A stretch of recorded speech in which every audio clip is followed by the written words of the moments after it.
Woodward Sports Network. Let's go! Oh, well, good morning to you. Welcome to the Morning Woodward Show, live on the Woodward Sports Network. My name is Stick. It is Friday. The sun is not shining. I don't know what the hell Mother Nature's doing for this long weekend, but let's get it together. We only get very few of these weekends in Michigan, so we went from 80 degrees to like 50 and raining today. But sound like last night. We got a big show planned today. We got Adham mic'd up from our softball game last night.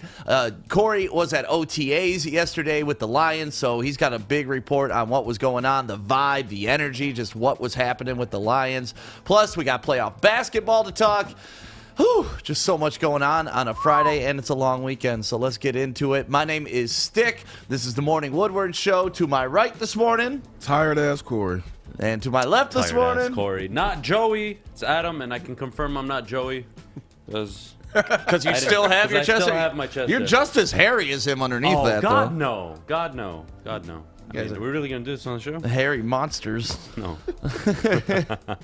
So, I mean, let's get right into it, right? Yep. NBA basketball playoffs last night. We don't really even have to talk about the Bucks Heat anymore. Like, can we wrap that one up? I mean, whoa. We have to talk about this. Why? Because this motherfucker sat up here and said that the Heat are going to win. Jimmy Butler, Tyler Hero. All right, let's start with the Heat Bucks. Tyler Hero has gone MIA ever since he started dating that chick on Instagram. Number one. That's the most important thing. Hey, man. Number two, Duncan some distractions Robinson, are worth it. I mean, not that worth it. Duncan Robinson and Kendrick Nunn have played absolutely awful since the end of the bubble last season. Jimmy Butler isn't going to play up to the level he played last year. The Heat, not the Heat. The Bucks are up 3-0 now. The series is absolutely over. It was over after game one, and to be honest, my biggest takeaway from this is the Bucks are actually playing how we expected them to play the last two seasons. They are who we thought they were. They are right now who we thought they were, just without the expectations of having a back-to-back MVP on their team. Right. And it's actually good to see. Kory, I'm sorry. Yeah. I don't. Let's see what happened was.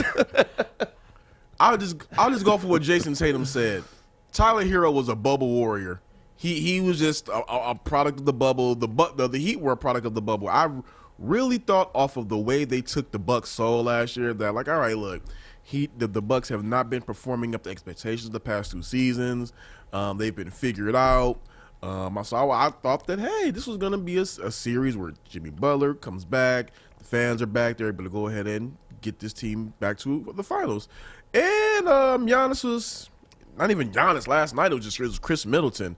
He had a pretty good game, but Giannis had a good game too, 17-17. Just what can you really say? They've gotten their ass handed to them each game. It's over. They don't have the size to match. Yeah, they don't have the size to go up against Giannis. Yeah, it's that simple. Last season they had a good game plan, but teams adjust, and they're not going to play at that same level. And also level. too, they got better. You know, they got Drew Holiday. I mean, he played great last night. I mean, yeah. Just wrap it up. I would take Fish at the 3-point line over Duncan Robinson. And Tyler Hero right now. I don't know what I really don't know what happened to them. I mean, it's like I know Space Jam comes out next month, so I thought that's when the stars get the power zapped. No, Kory. Actually, I have a theory. Okay. Well, it's not even a theory. It's actually kind of a frustrating claim. Imagine being white. It's not hard. being able to shoot a 3-pointer. It's hard. It's kind of. I live that every day of my life. Every day. Seriously. Mikey knows how we feel about this. Like, I don't know what the equivalent is for you, Kory, but if you can't shoot a 3-pointer and you're white in the NBA, why are you in the NBA? The equivalent. Luke Kennard hasn't played a minute in the playoffs, and they paid him $60 million for 2 3-point shots a game. It's tough being white. For me, the black equivalent is me, which it is. I'm black and I know how to play spades. Oh, what? Oh, wow. I'll teach you, Kory. Can you teach me how to shoot threes? It is like a cardinal sin in my community to not know how to play spades. Yeah, man. But this is embarrassing. Yeah. I at least thought, okay, all right, they lose game one. Okay, they should come back and get game two. Okay, ooh. All right, they can get at least game three. Okay, yeah, they ain't getting no games. Well, let's move on to games that actually matter. I mean, this is a 3-game sweep. Like, it's over. It's over. It's over. It's over. Let's move on to the Suns and Lakers. Pretty much the game that everybody's looking forward to seeing last night. 1-1, going, which was weird because they went from Phoenix, where they had a full crowd, and they went to LA, where it was just a sparse crowd. So you're already seeing the difference in, I don't know, the vibe, the energy of arenas without fans, and it's weird to go back and forth like that through different games. Yeah, because different cities have different regulations. Right. I know Los Angeles mayor was really hard about the lockdown there, and That's California. Yeah. Sounds like Michigan to me. Yeah. I mean, I had to do something like Joey would do. So. But, things got pretty physical last night at the end of the game. Devin Booker getting thrown out of the game with like 35 seconds left. that was a weak. It's what frustration. He did. Yeah, that was weak what he did. I mean, the guy's in the air. You just It looks like me It playing wasn't a rec even ball. that bad. Bill Laimbeer got punched in the face. Oh my God. When you're in the air, you're vulnerable. Yeah, but he started pushing before he even took off. It Yeah, wasn't that bad. but- Grow some balls, guys. Seriously. But let's talk about Anthony Davis, man. Listen, and I know last time I started off with Anthony Davis carried this team, y'all went fucking nuts on me. it was different this time. But no, this is the same thing that happened last time, because Charles Barkley even mentioned that at halftime on TNT. He's like, is LeBron injured? Like, what's going on with LeBron? We're not really seeing. I haven't seen it out of the first 2 games and then the first half of this game. But I don't know if LeBron's injured or he's just he understands, listen, I don't got to carry this weight. I got Anthony Davis to throw lobs to. I think it's both. Okay. I think LeBron is still kind of hobbling with that ankle, but also too he has to realize it's kind of like when LeBron went to the Heat. D Wade had to concede for them to get that first ring. That, hey, I am not the best player on the team. I can still be D Wade, but I have to take a back seat to LeBron. Right now, LeBron is saying like, hey, in order for us to get this back to back, I'm gonna have to take a back seat to AD. And LeBron still played well, but AD played phenomenal. He played good the other day. I doubled at 34 points again. Right. This time, he was still dominant from the free throw line, but he punched him in the mouth in the first quarter in the paint, punched him in the mouth in that third quarter, 18 points in the third. He took the game from him. The thing that you said that kind of reminds me of like what Dan Campbell said about being a true alpha. True alphas know when to concede as well. And like, you know what? What's really going to get us there is me making this guy the man. I don't need to be the man anymore. I need to make this guy the man. And that's what's happening. This is like the Anthony Davis coming out party so far. I mean, this started last season in the bubble. Let's just call it what it is. Anthony Davis is more of a reason why they won the chip last year, and probably will be more of a reason this year if they are able to do it. It's not even close. And honestly, this is the first time we're seeing on a LeBron James team that he's not the alpha one, the absolute guy that is controlling the whole game. We knew on the Warriors that KD was the one. It was obvious. It was so obvious he was the best player. Like, that wasn't even a question. We knew Jordan was the one. We knew Shaq was, even with Kobe on the team.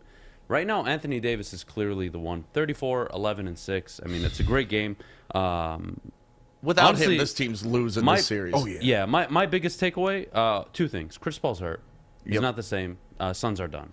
Have you guys ever had that like suction cup thing that he had? Did you see he had that round circle? It's called cupping. Have you guys ever had that done to I you? haven't done yet. I've had it done on my back. It's very weird. It is very weird. I've had it done to me, too. The first time I ever heard of it was in the Olympics when Michael Phelps was sitting there with, like, spots all over. You're like, oh, my God, what's happening to Michael Phelps? But it turns out it's just, like, these suction cups that go on you, and they, like, pull your skin up so blood flow can get underneath, and that's what they were doing to Chris Paul. So if you noticed, he just had a perfect circle on his shoulder last night. Very, very weird, but Perfect circle, but not a perfect game. And to be honest, he was missing a lot of easy shots. Suns aren't going to win with Devin Booker scoring only 19 points. They're not going to. He was on the floor? Exactly. Exactly. And to be honest, LeBron put up 21 points, 9 assists, 7 turnovers, and they still won by 12. Yeah. Seriously. They don't need LeBron. They need LeBron, but Anthony Davis is the man. What's really crazy about this, and it happens, I want to go back to Chris Paul. I don't want to fault a guy for where he's at in his health, but he gets injured around this time every year. Like, it's almost like clockwork that Chris Paul gets injured in the postseason, and his team suffers for it. So I mean, it's unfortunate that, he's I don't know where you want to put him. Some people got him in top 5 point guard, 10, 15, wherever you want to put him. No, top 6 easily. Yeah. Yeah. But it's just that the fact that he's that good, but he cannot last in the postseason. He breaks down. So it's kind of like, what are you going to do with that contract? I mean, yes, the Suns got to bring him back, but it's just unfortunate. He has a weird legacy. Yeah, but without him, the Suns don't get to the number 2 seed. So, it is one of those things. Do you want the regular season hero that can get you to the playoffs, or do you want the guy that doesn't show up in the regular season but takes over come playoff time? And that's where the Suns are at. But they're not. This series is over. Oh, yes. Lakers have figured them out. Davis is on a fucking tear. That series is over. Next game last night, Nuggets versus Trailblazers. I think we all called this. You called it during your bets. Denver taking the victory, and once again, I think they figured them out. It's the same thing again. Dame Lillard. You know what? We give Dame Lillard too much credit for staying at home. It's time. It's time. Oh no! Let's not go there. Dame Lillard is. I'll let you. Okay. I'll let you go first. It's 2 things with Dame Lillard. One, we give him too much credit for staying at home. I think that after this season, either he needs to get out of town or the Blazers need to go ahead and cut bait, because it's something there that has been going on for like 9 seasons now. They can't win with this guy. Thank you. You can't go with that backcourt against Michael Porter and Austin Rivers and lose a basketball game. It's just that simple. Can we talk about Austin Rivers? No Jamal Murray? Are we serious? This is Damian Lillard's career, though.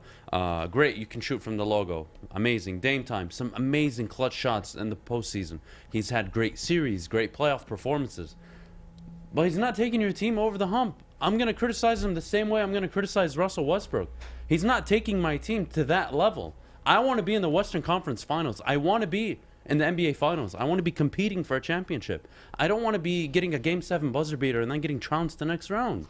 So this is Damian Lillard's career right now summed up.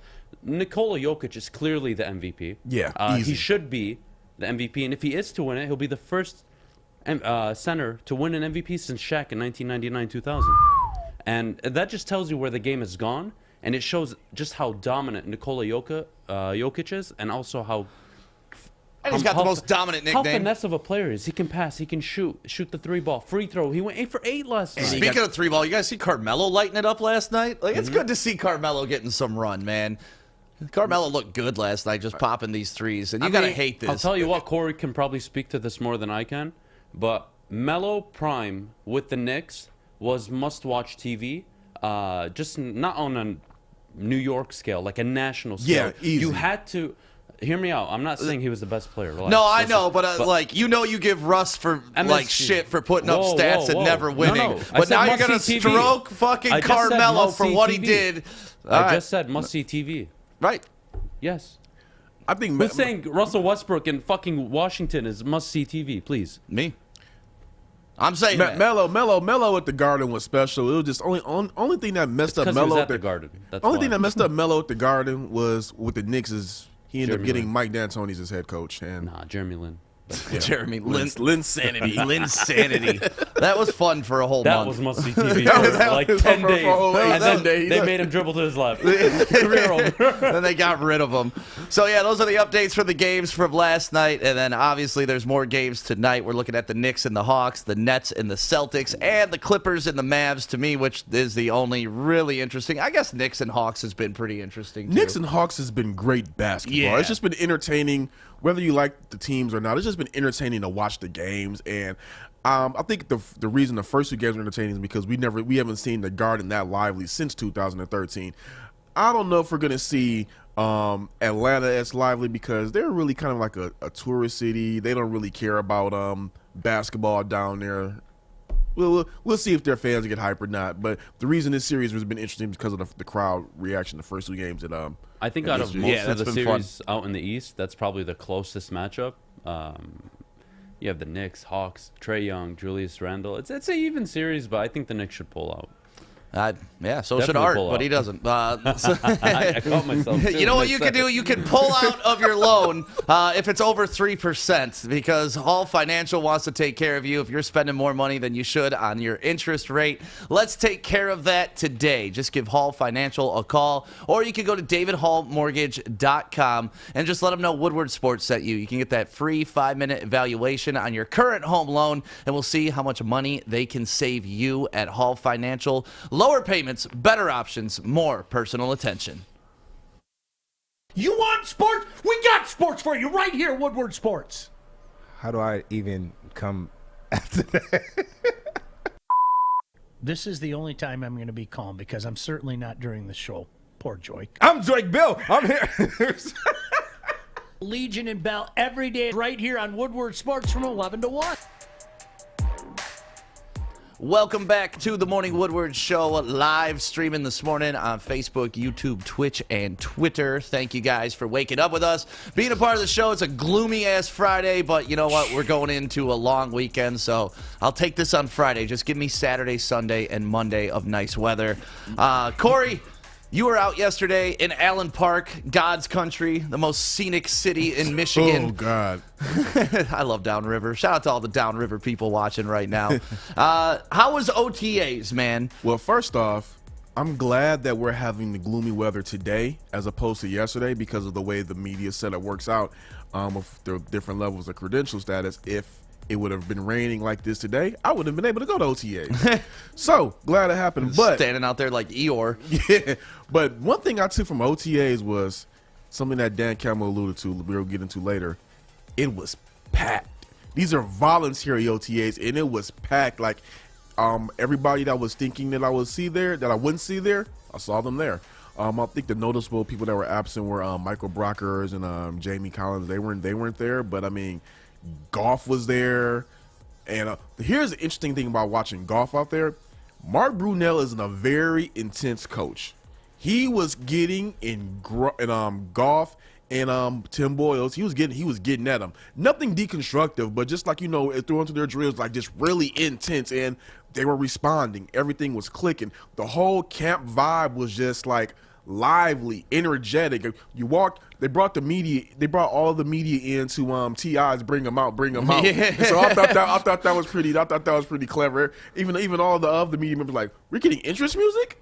So it was that was pretty smooth. You got all these big guys out there practicing, and there's one guy in all black in the baseball cap who stands above like a towering figure, noticeable, and that's freaking Dan Campbell. Love it. And all of those guys got on those pads, and there he is standing, and he's just noticeable, like, oh, he's the fucking coach. And he did a press conference yesterday, and you were able to ask him a question during that? I didn't get. It was pre-recorded. It was a pre-recorded Right. question. I asked Aaron Glenn a question later on. Oh, you asked Aaron Glenn a question. Well, let's get into what you asked Aaron Glenn, and then we can get into Dan Campbell's comments on how many people showed up to camp. Because to your point, this was voluntary, and they're allowed to have 90 people at the camp. 80 showed up. 80. And that just shows, like, this team is ready for the change. This team is ready for the new energy. And the biggest thing that stuck out to me is the reports on Tavai.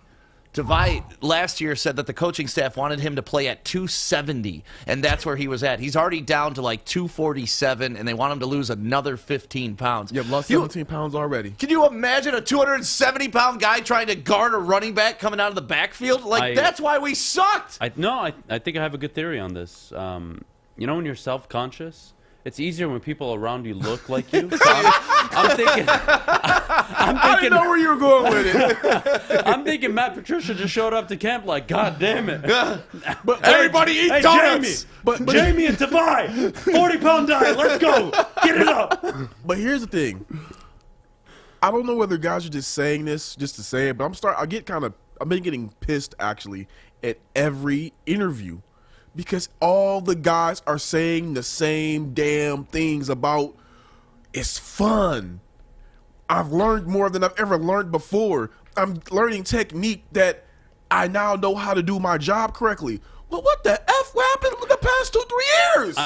Again, There's the high-pitched voice here. There it is. There it is, Terry Foster. But that's what Okuda said. Oh, man, I wish I had these tools in my toolkit last year going into the season. Aaron Glenn said that again yesterday. He said, talking about Okuda, and I think that clip is in there too, about how Okuda is now a very happy player. He said he's really happy. He's now seeing the game from a different aspect, seeing film from a different aspect, seeing his position and how he should play it from a different perspective. And I'm like, it was really this damn bad? Well, like, I know we were record-wise, it was historically bad, but it's just hearing the players now vocalize like, hey, this shit was very terrible. there's a big difference between being a very good coordinator and a head coach, let alone a very good head coach. There's a huge gap between that.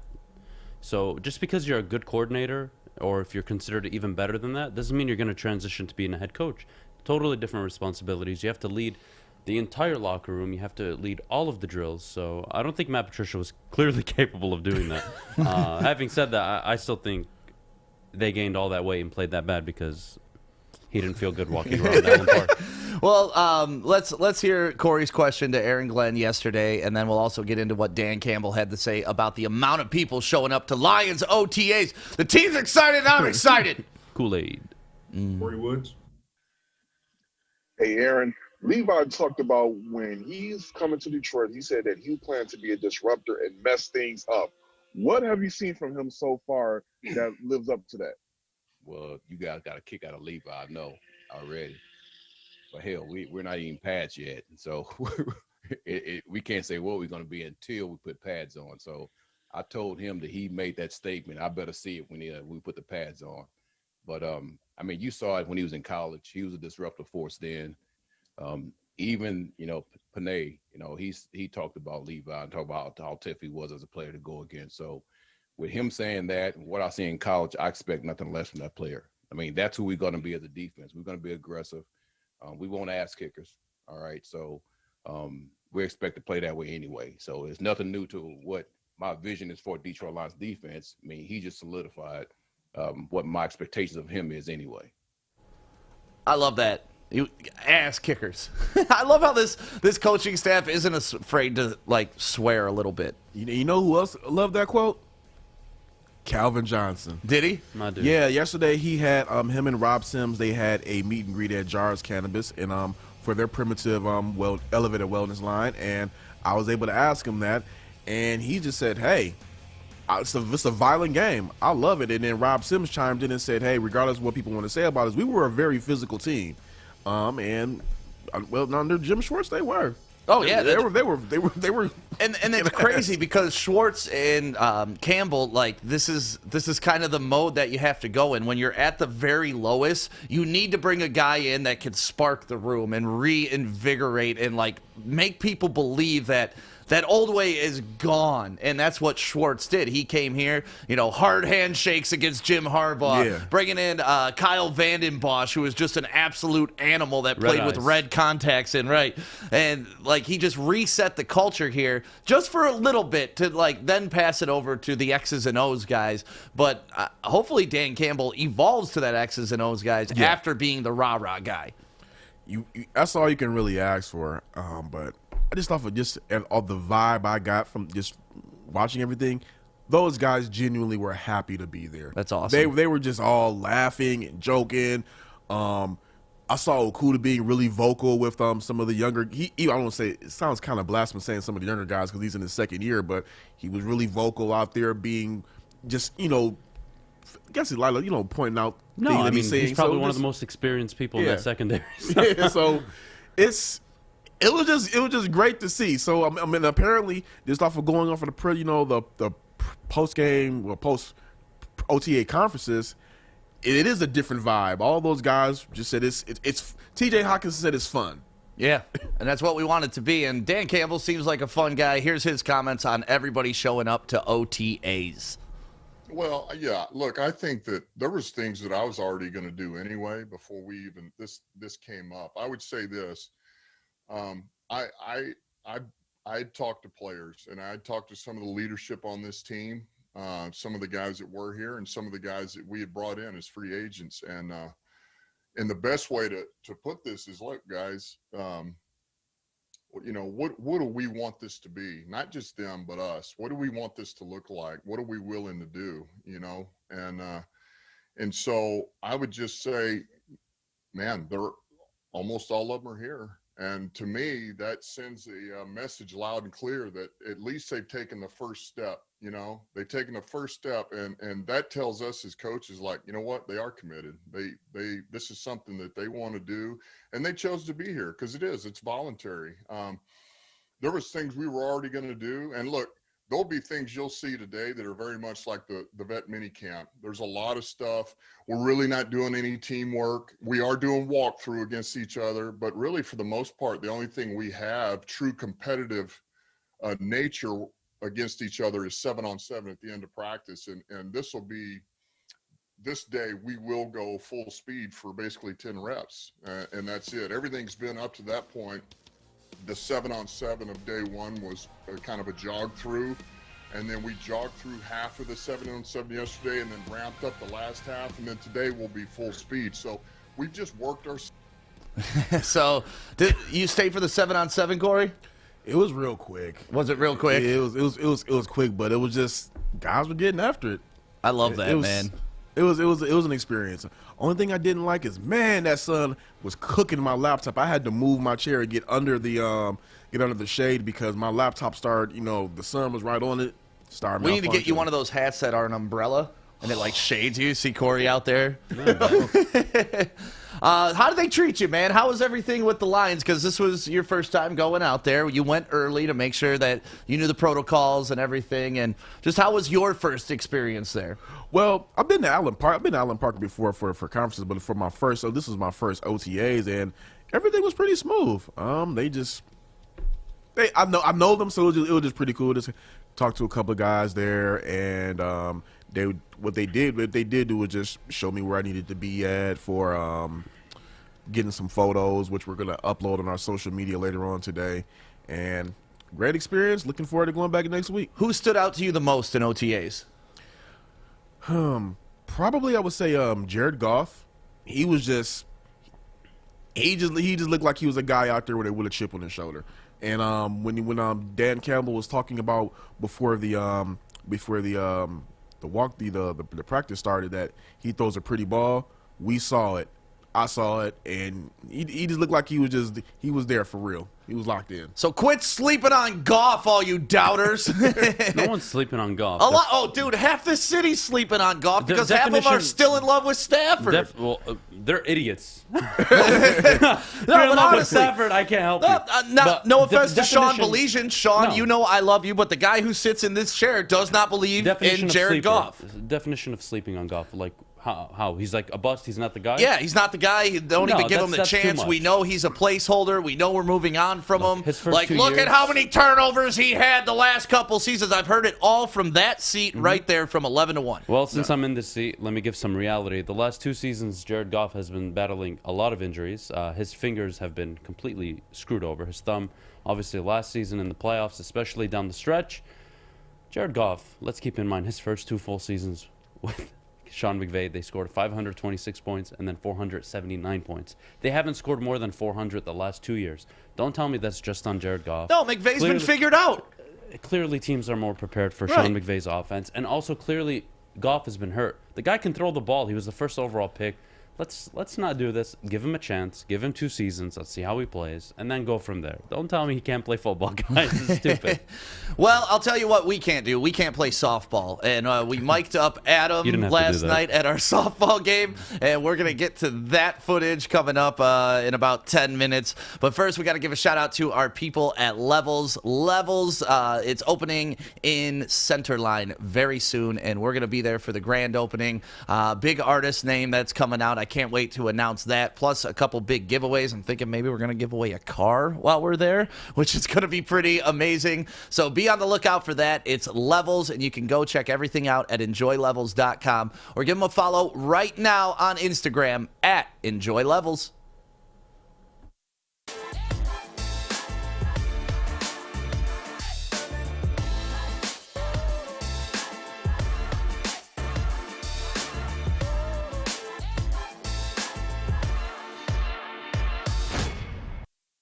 morning, everyone. Extra, extra, read all about it. Let's get into Joey's news. Let's go. Joey's news with Stick.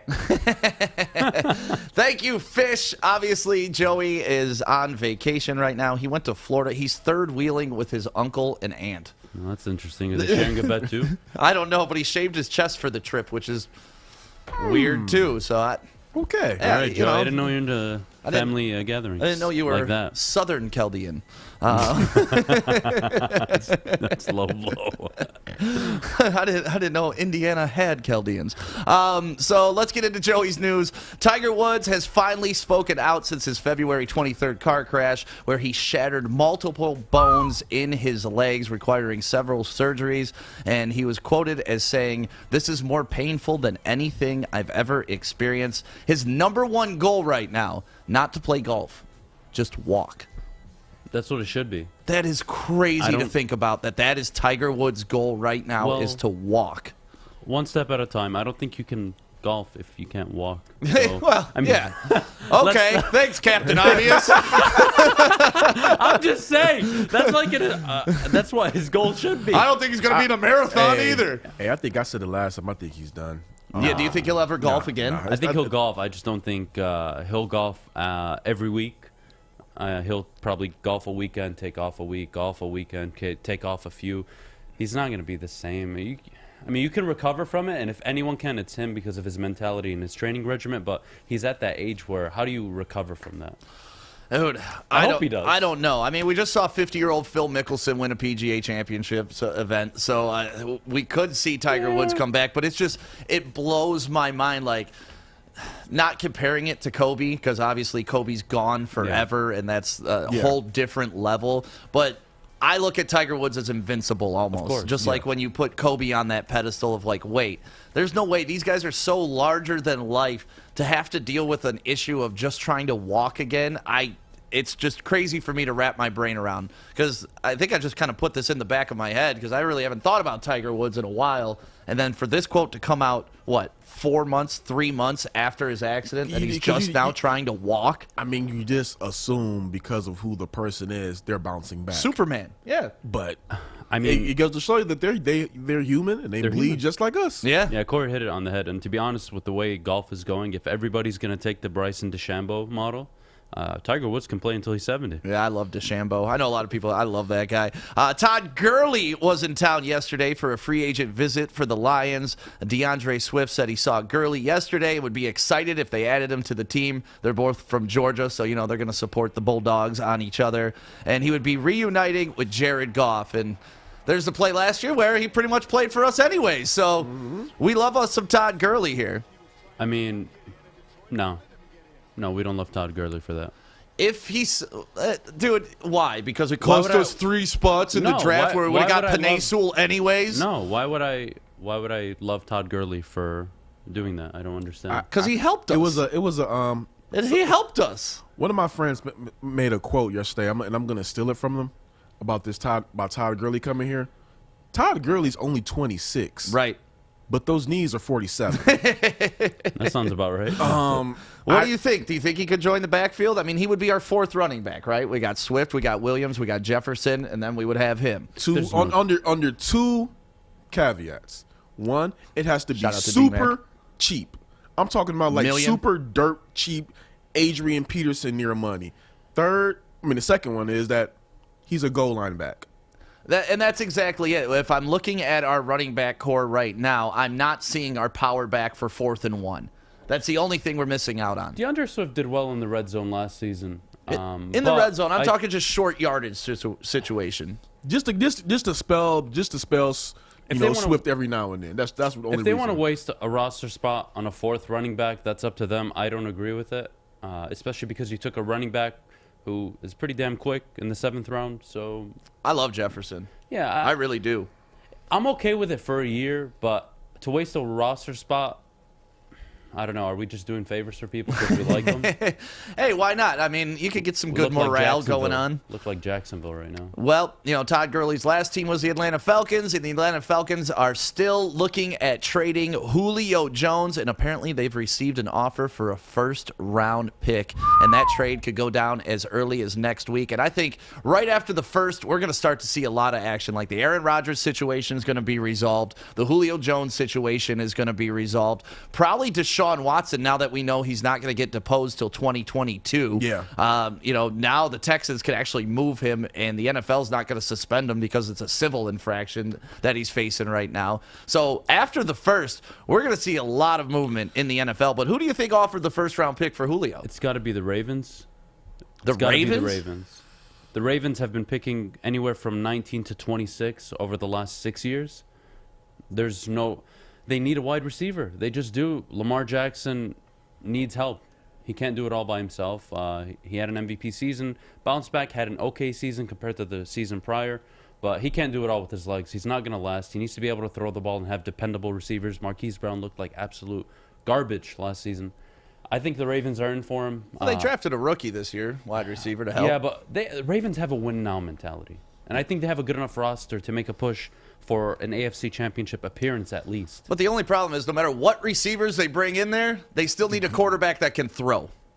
Yeah, That's where I was about to go with it. Well, Julio can go there, but if Lamar Jackson can't get him the ball, it don't mean nothing. No, I get it, and I'll agree with you guys. I don't think Lamar Jackson is a accurate thrower of the football at all. You can't go 15 of 18 and tell me not bad for a running back when you threw the ball on average like 4 yards past the line of scrimmage. But beyond that point, you got to give the guy help.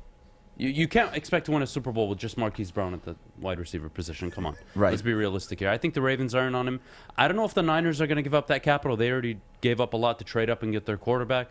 I couldn't imagine who else would be in it. Maybe Las Vegas. They have draft capital sitting. We'll see. Yeah, we'll find out where Julio Jones goes. Like I said, after the first, that's when all hell's going to break loose in the NFL because that's when salary cap hits drop from signing and stuff like that. Talked about a little bit earlier, NBA playoffs yesterday began with the Bucks destroying the Heat yet again. But the Heat fans, they kind of trolled Giannis because of how long he takes shooting free throws, and they actually put a clock up. Watch this. He would be yelling at and stomping his feet, counting out. Shouldn't have started. Clock on the screen. They started once he touched the ball. Oh, okay. Because his is like pre-ball touches. Very long. You know what's slow also? Alonzo Mourning. And Karl Malone, too. Yes. Karl Malone took a long time as well. All right, that is hilarious. So do you think there should be a shot clock for free throws? No, I think Jason Kidd took longer, wiping his yeah. ass and well, kissing it. Fuck you, Yeah. Jason Kidd. Nobody likes you, Jason Kidd. Nope. I hated that Nets team. I hated Kenyon Martin. I hated Kerry Kittle. I hated Jason Kidd. Fucking Brian Scalabrine. There's another. I mean, also too, Jason Kidd used to smack up his wife, so that's another reason to hate him. Yeah, well, yeah, that's a good reason to hate anybody who smacks up Sports their wife. analyst, not a domestic analyst. Yes. So that was the only interesting part of that Bucks Heat game. Who put that clock up? Was it the Heat that did I it? think or TNT did. The TNT? broadcast Okay, did. TNT. Yeah. Okay, 'cause Yeah. I was about to be like, I know the Heat broadcast didn't do that. That would have been pretty stupid of them. They don't need to be trolling nobody right now. No, yeah. Devin Booker didn't have his best night last night against the Lakers, taking the L, and it even ended by getting ejected by throwing our boy Schroeder to the ground. He earned him a flagrant 2 for this, which, Adam, I know, honestly, I don't think if the dude behind him was there, he would have fallen to the ground. I think he just probably... Can we be real? Go ahead, Kory. If Jay Crowder wasn't there, it probably would have looked a lot worse. Because he kind of looked like I think he would have landed on his feet had Crowder not been there. Think Man, Play it again if you can. Play this, please. You can't get pushed the way he got pushed. Gently. See? Look No, how it's he's the rolling second around push. on the ground like he's dying. Nothing happened. And then he starts doing push-ups. Well, look, okay, first He off, plays so- with LeBron, it just so doesn't- you know he's going to fly. And That's what I'm literally, about to that's say. LeBron James summed up right there. You got to sell it. You So gotta. not mad at that, but also too, even though it wasn't a hard push, it was still a whack move by Devin Booker. It was a frustration foul. You guys are getting your asses Take it. handed to. Take it's the playoffs. This is what, This is what the playoffs is about. You show your frustration out on the court. You're not going to walk in there, loses 2 games in a row, and not get frustrated. I don't see the problem with it. My problem is this guy's rolling around like he's on fire, stop, drop, and roll, and then gets up and does push-ups after like he's some tough shit. You barely got pushed. Fish can push harder than that. Sell it. You're in Hollywood. Act your ass off. Sell it. Yeah, he probably got an acting role after that. Weak dick. Well, you know what's crazy? I thought a fight was gonna break up between LeBron and Jay Crowder at one point because Crowder was getting punked for a couple of plays. This is the second season in a row Crowder's getting punked by LeBron too, because don't forget he was guarding him last year in the finals. So it was just Crowder's had enough of LeBron at this point. Dame has broken the internet again and blessed us with another post, but unfortunately the Trailblazers couldn't pull it off. Lost to the Nuggets 120-115, and they're now done 2-1 in the series. But here's Dame with a little give and go action. I love this. You can't make it easy on him. Another one of those players, so amazing to watch, but just isn't elite enough, unfortunately. Dame is... Woo! That's a great dunk, though. I don't care. It's almost blasphemous to say, but is going to have to say it. Dame is not a number 1. No. Hate to say it's on bold to say it. Wait a minute. Dame's not a 1. Russ isn't a 1. Melo was never a 1. So who the fuck is a 1? A Dwayne Wade, a LeBron James, a Kobe Bryant, a Shaquille O'Neal. What are we doing here? Why are we letting players who aren't at that echelon be considered like they are? They're just not. Dame is one of the top 5 point guards in the league, right? You know who's not a 1 right now because he hasn't proved it? Giannis. He can be a 1. What are we doing? No. What are we doing? The MVP of the league is not a 1. Away 5th place trophies. Are you crazy? You're giving away 5th place trophies right now. Giannis is a 1, but he needs a proper number 2. Yeah.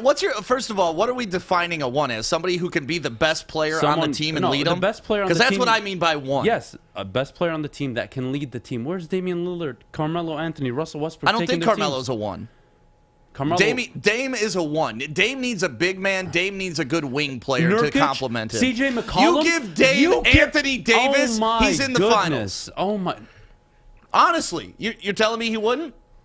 You give Dame a big man like that who can spread the floor, run with him. Dame isn't LeBron James where he's going to be able to facilitate and get. Is Steph Curry a 1? Yes, obviously. Okay, at least you had that common sense. That's not even a conversation. All right, what a night on Wednesday for the NBA. First, we witnessed a 76ers fan throwing popcorn on Russell Westbrook.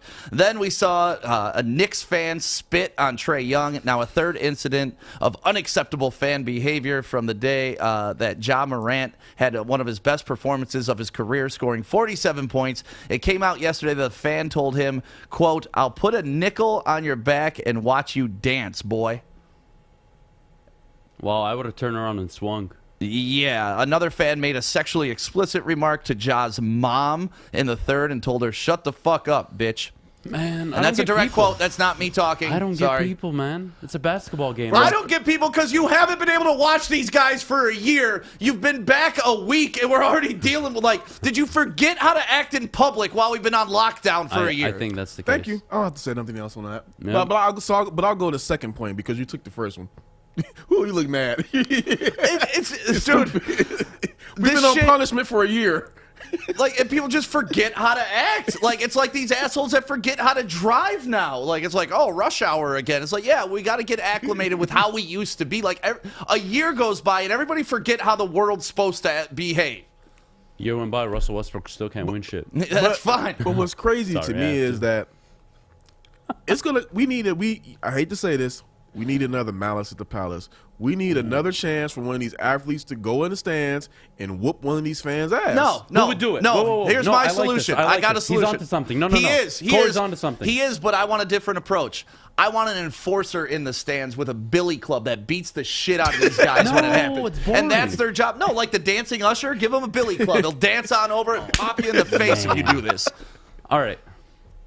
Your method can work too. Yes, but we need an enforcer. A NBA sniper. player Put a sniper playing. up in the rafters. If you had to choose one player in the NBA to have that moment, who would it be right now? To have what? To go into the stands? stands? Go out in the stands and just go at it. Beef stew. Beef stew. I want Beef stew to rip somebody's head off and then throw it on the court. Nah, man. I want to see Rajon Rondo. Rondo might go to jail. Yeah. I'm saying Rondo just pulls that a shank out of somewhere. Steven Jackson, Rondo testified. I'm telling you. Remember Tinsley came out with the dustpan? that was one of my favorite moments of the Malice at the Palace. Oh, I think we Deion need to Willis set up got to a- go with the Morris twins. Wow. There you go. We They need to set up like an organized cage Or fighting. Boban. Boban snaps. No, he just like grabbing heads and like. All right, let's get through this news. Michigan's Hunter Dickinson is declaring for the NBA draft, but is signing with the NCAA certified agent so he can maintain his eligibility. I don't think this guy should go pro yet. He wasn't even a polished freshman. Too many turnovers, kind of shrunk in big moments. Like, he just needs to put on weight. And honestly, the NBA isn't a big man's game. Why are you a rush to He get doesn't need there? to put on weight. It's a no risk move for him. I mean, right now, players, you can go. I took some notes down. Players can go declare. They can go through the workouts, go to the draft combine, meet teams, get evaluated before July 19th, and they can withdraw and go back. So he has until the 19th, to get all this intel about himself and then go back. I think that he is going to go back. It makes the most sense for him. Right now, he's just seeing where he's at. He'll probably hear that he's going to be nothing. He's going to probably be a second round pick, and then he'll go back to school. But who knows? Maybe he might improve his stock somewhere in the combine, and then he will end up making bread. But right now he's in it's a win-win situation for him. I don't know. Not a polished passer. Yes, he has big size. Did well for him in the Big Ten. Didn't do well for him against actual good. Yeah, but he had to go up against Coffee. He got his ass beat. I mean, yeah, listen, the kid needs work. There's no chance in hell he's going to the NBA. If he's going to the NBA, it's probably a mid-second round pick. I think he'd be a first, honestly. I don't know why you would invest a first-round pick. I wouldn't, but I'm saying Yeah. I think, if you go through 32 teams in the NBA, like he may fall in the first round. It's possible, but not probable. But it's very They got Your possible. center needs to be Wagner able- going like top 15. He can't even box out consistently. Yeah. That's like one of his biggest flaws, and he's not even a seasoned passer. He needs to pass the ball much better. He needs to be able to box out. He needs to actually play defense. I don't know. That's like a center's job. Unless he's a point guard. He needs to return. I mean, if we're just going to be real, he needs to return. Yeah. It's just with the way the draft is going, he could end up benefiting. Right now, he's kind of in a win-win situation because he can still withdraw and go back. He can just hear where he's probably going to go, get some intel, and then make a decision. Maybe from he'll there. end up like Luke Kennard, get paid $60 million to do nothing. Well, the 1979 O-Pee-Chee Wayne Gretzky rookie card sold for $3.75 million in a private sale yesterday. So if anybody has this card lying around their house, you may want to get it graded and may want to get It that looks like sold. shit. What? What do you mean? I mean, No, I know. Just like, Like, what do you 3 mean it points. looks I like- can't. Okay, here's my logic. I look at that card. I don't see $3.75 million. I look at art all the time, and I don't see 10 million, 20 million. It's like, wait, No, that's that's a a good line point. and a circle next to it. Why did some dumbass pay $100 million for that? I'm too dumb to understand Touche. art. Yeah. I understand. Like, I like that. That looks pretty smooth. But to be able to place a value on it, We got to get Matt Broder on this show soon because he evaluates cards, and that's what he does. So we got to get him on the show because he inspired me to go back through all my cards that I've collected through the years. And I just have a bunch of random cards in cases. And I was going through them yesterday, like a week ago, and I found like 7 or 8 cards that are worth a couple $100 in there. So I got to go through all my stuff, and I want to do it with Broder so he can be like, no, bad, good, bad, good, bad, good. So, yeah, that is Joey's news, and make sure you do the smart thing, and you go to Bridge Street. Bridge Street is located in, I got to say it like Joey, Fenton. You got to go to Fenton and go to Bridge Street, and make sure you hit up their website, bridgestreetexchange.com, and enter promo code WSN15 to save 15%. And when you're in their store, you can mention it, too, to save that money, too. So, shout out to Bridge Street. We went out there, shot some commercials. Great people. Kevin, the owner, great guy. And they're opening a pop-up store inside Somerset. I'm looking to bring on another HVAC tech right now. We are recruiting 5 to 10 techs a month. We're looking to grow and expand. Every new tech we hire is from Northwestern Tech. The hands-on training is fantastic. They're always my first call. We love hiring Northwestern Tech grads. They come out trained and ready to work. Our program is only 10.5 months, and our next classes are starting soon. So why wait? I'm looking to hire Hire a graduate of Northwestern Tech. Northwestern Tech. Northwestern Tech. Northwestern Tech. Welcome back to the Morning Woodward Show, live on the Woodward Sports Network, Detroit's all-digital sports network, live streaming on all of our platforms right now, Facebook, YouTube, Twitter, and Twitch. And, of course, you can download our app. It's for free and available in your Apple or Google Play stores. It is 8:50. Adam does not have to come on stage because he's been sitting on stage this whole time because Joey's on vacation. But let's get into it. Adam's bets. What you got, man? Ooh, baby. So last night we went 3-1. Unfortunately, the Ohtani game was voided. He didn't start on the mound, so that game went to shit. So that wasn't even a bet. I'll probably bet it tonight. We'll see coming up. But 3-1 hit all the NBAs except the Suns, Lakers over. Devin Booker, I hate you. I actually hate you, but I should have learned my lesson because I bet the over previously on the Suns-Lakers game, and they scored 21 points in the final minute. So I was very fortunate to even get that the first time. I should have bet the under, but we learn from our mistakes. We'll just get straight into it, honestly. I'll start with the NBA. I absolutely love this ticket today. I think it's a 5-0 ticket, minimum 4-1. We'll start with the Knicks on the money line. I'm getting the Knicks, who I think are a more complete team than Atlanta, at an underdog price, let alone plus 155. Are you serious? Like, this is free money.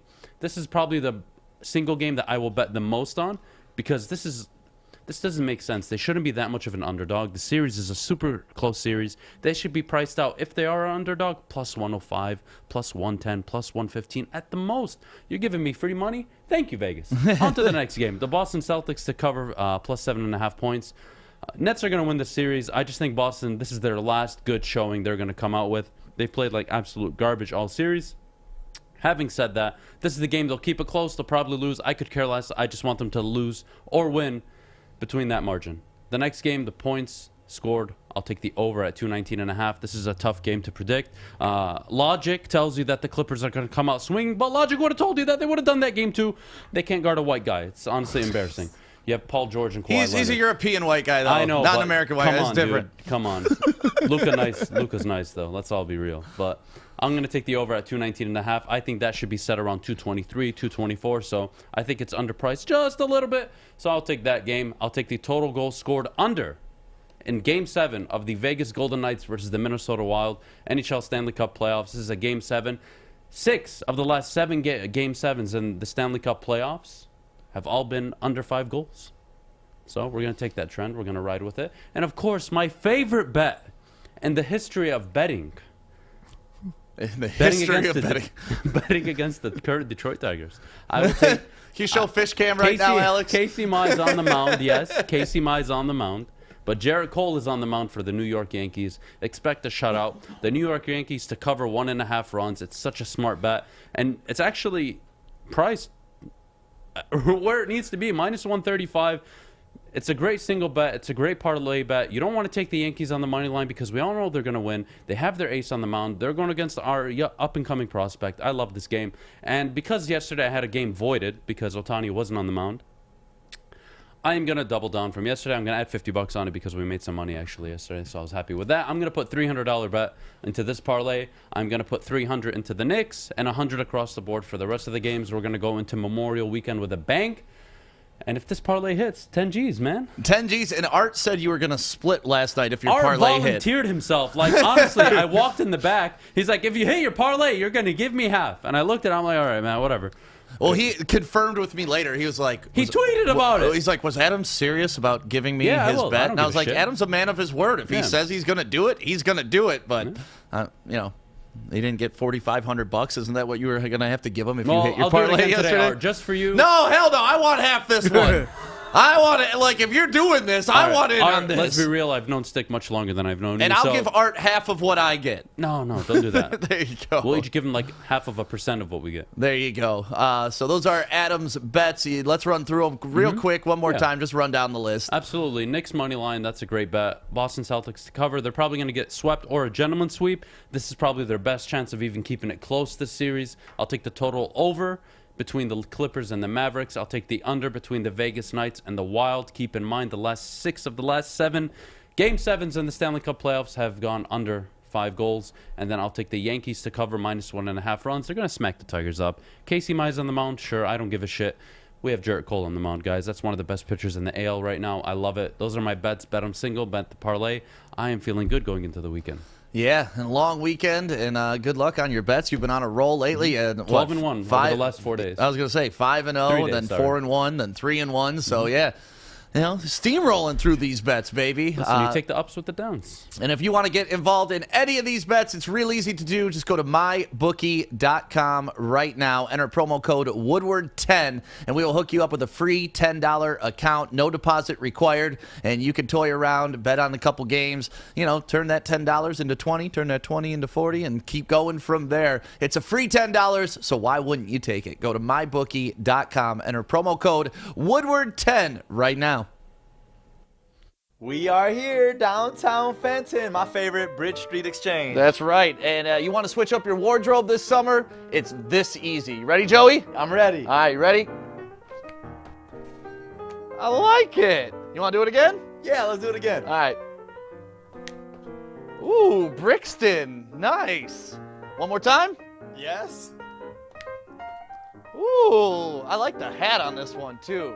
You ready to do it one more time, Joey? I'm getting tired. One last one. All right, let's change it. Bro, where's your shirt? You need new clothes this summer. Bridge Street Exchange in Fenton. That's where you need to go. Thank you, guys.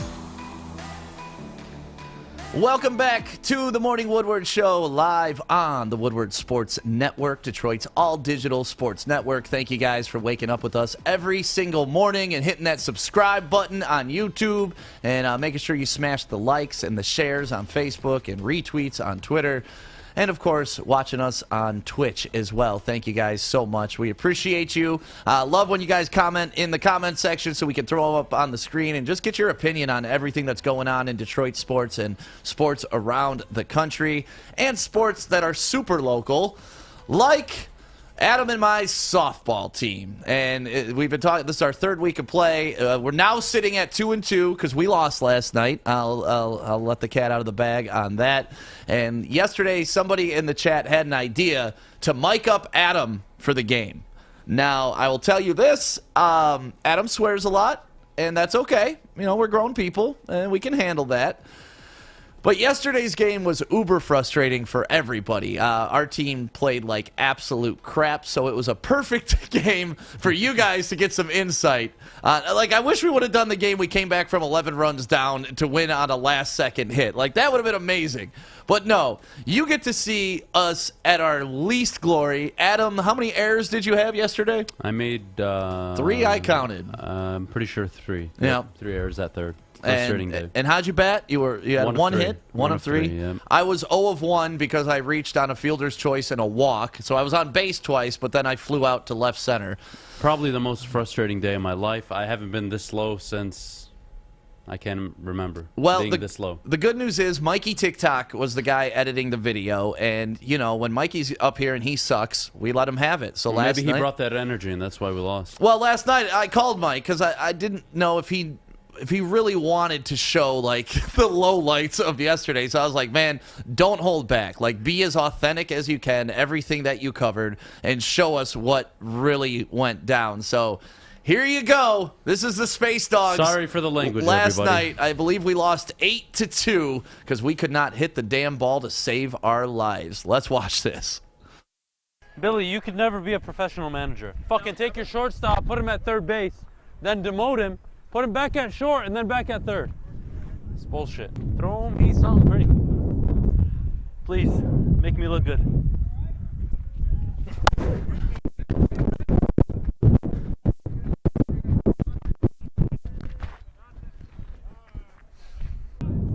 My coach thought I could never do it. No pick, stick.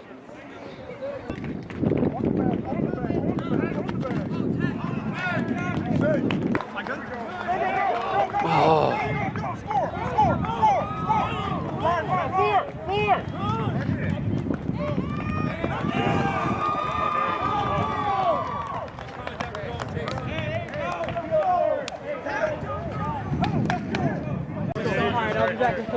They're going to play this on Woodward Sports tomorrow morning. Come back. I'm so angry right now, you have no idea. You have no idea. I've never been more mad in There's my nothing life. I hate more than losing. Oh, that's fucking game. Fuck these guys. Don't let that Kory. sweet action shot right there. You were like, it was focused on Adam, but I saw you do it. What the fuck, man? What are we doing here? Oh, you fucking got that on camera. God damn it! That was with Got it, bases got it. loaded too. 2 outs to get us out of the inning. There's my rip. Kick caught it, bastard. We all hit rips yesterday. The weather was so we can't play any atrocious. worse You have no idea. I Fuck look me, I'm jacked in that coming shirt, over. I'm not gonna lie. Kind of makes me feel better about fucking yesterday. damn it, man. Was that Yeah, you that said you're smoking a lot of weed when you go home? No, Yes, that was me, Fish. I'm glad you heard that. I've never been part of a game like that in my life. Fucking every fly ball just dies. Falls in the Should've had a falls in the score outfield counter for on them, me. fucking right into their gloves for us. Fucking bitches, man.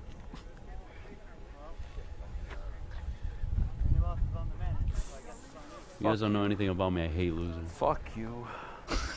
That's pathetic. Game recap. Game recap. We played like absolute shit.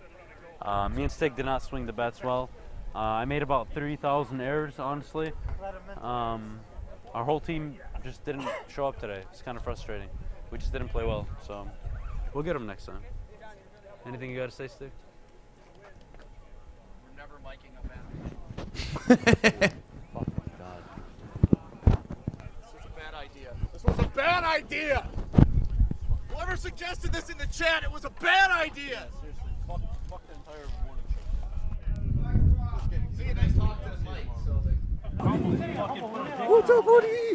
What's up, buddy? What's up, buddy? Let's go. Get the fuck out. This is a bad day. That dog was the only good thing that happened yesterday. Yeah, I mean, I told Mikey, I'm like, at least end it on Woody being there so we can have some happy note to that video. I would have been happy if somebody put my head on the dugout chairs or the bench and just whacked me in the head with a bat. That's how I was feeling yesterday. So, yeah, that was Adam mic'd up. Maybe we'll do me mic'd up next week. I don't know. That was bad luck. It was just a bad game all the way around. Like, we just could not get it together last night. But having Adam mic'd up was hilarious. Yeah, I'm glad you guys enjoyed my misery.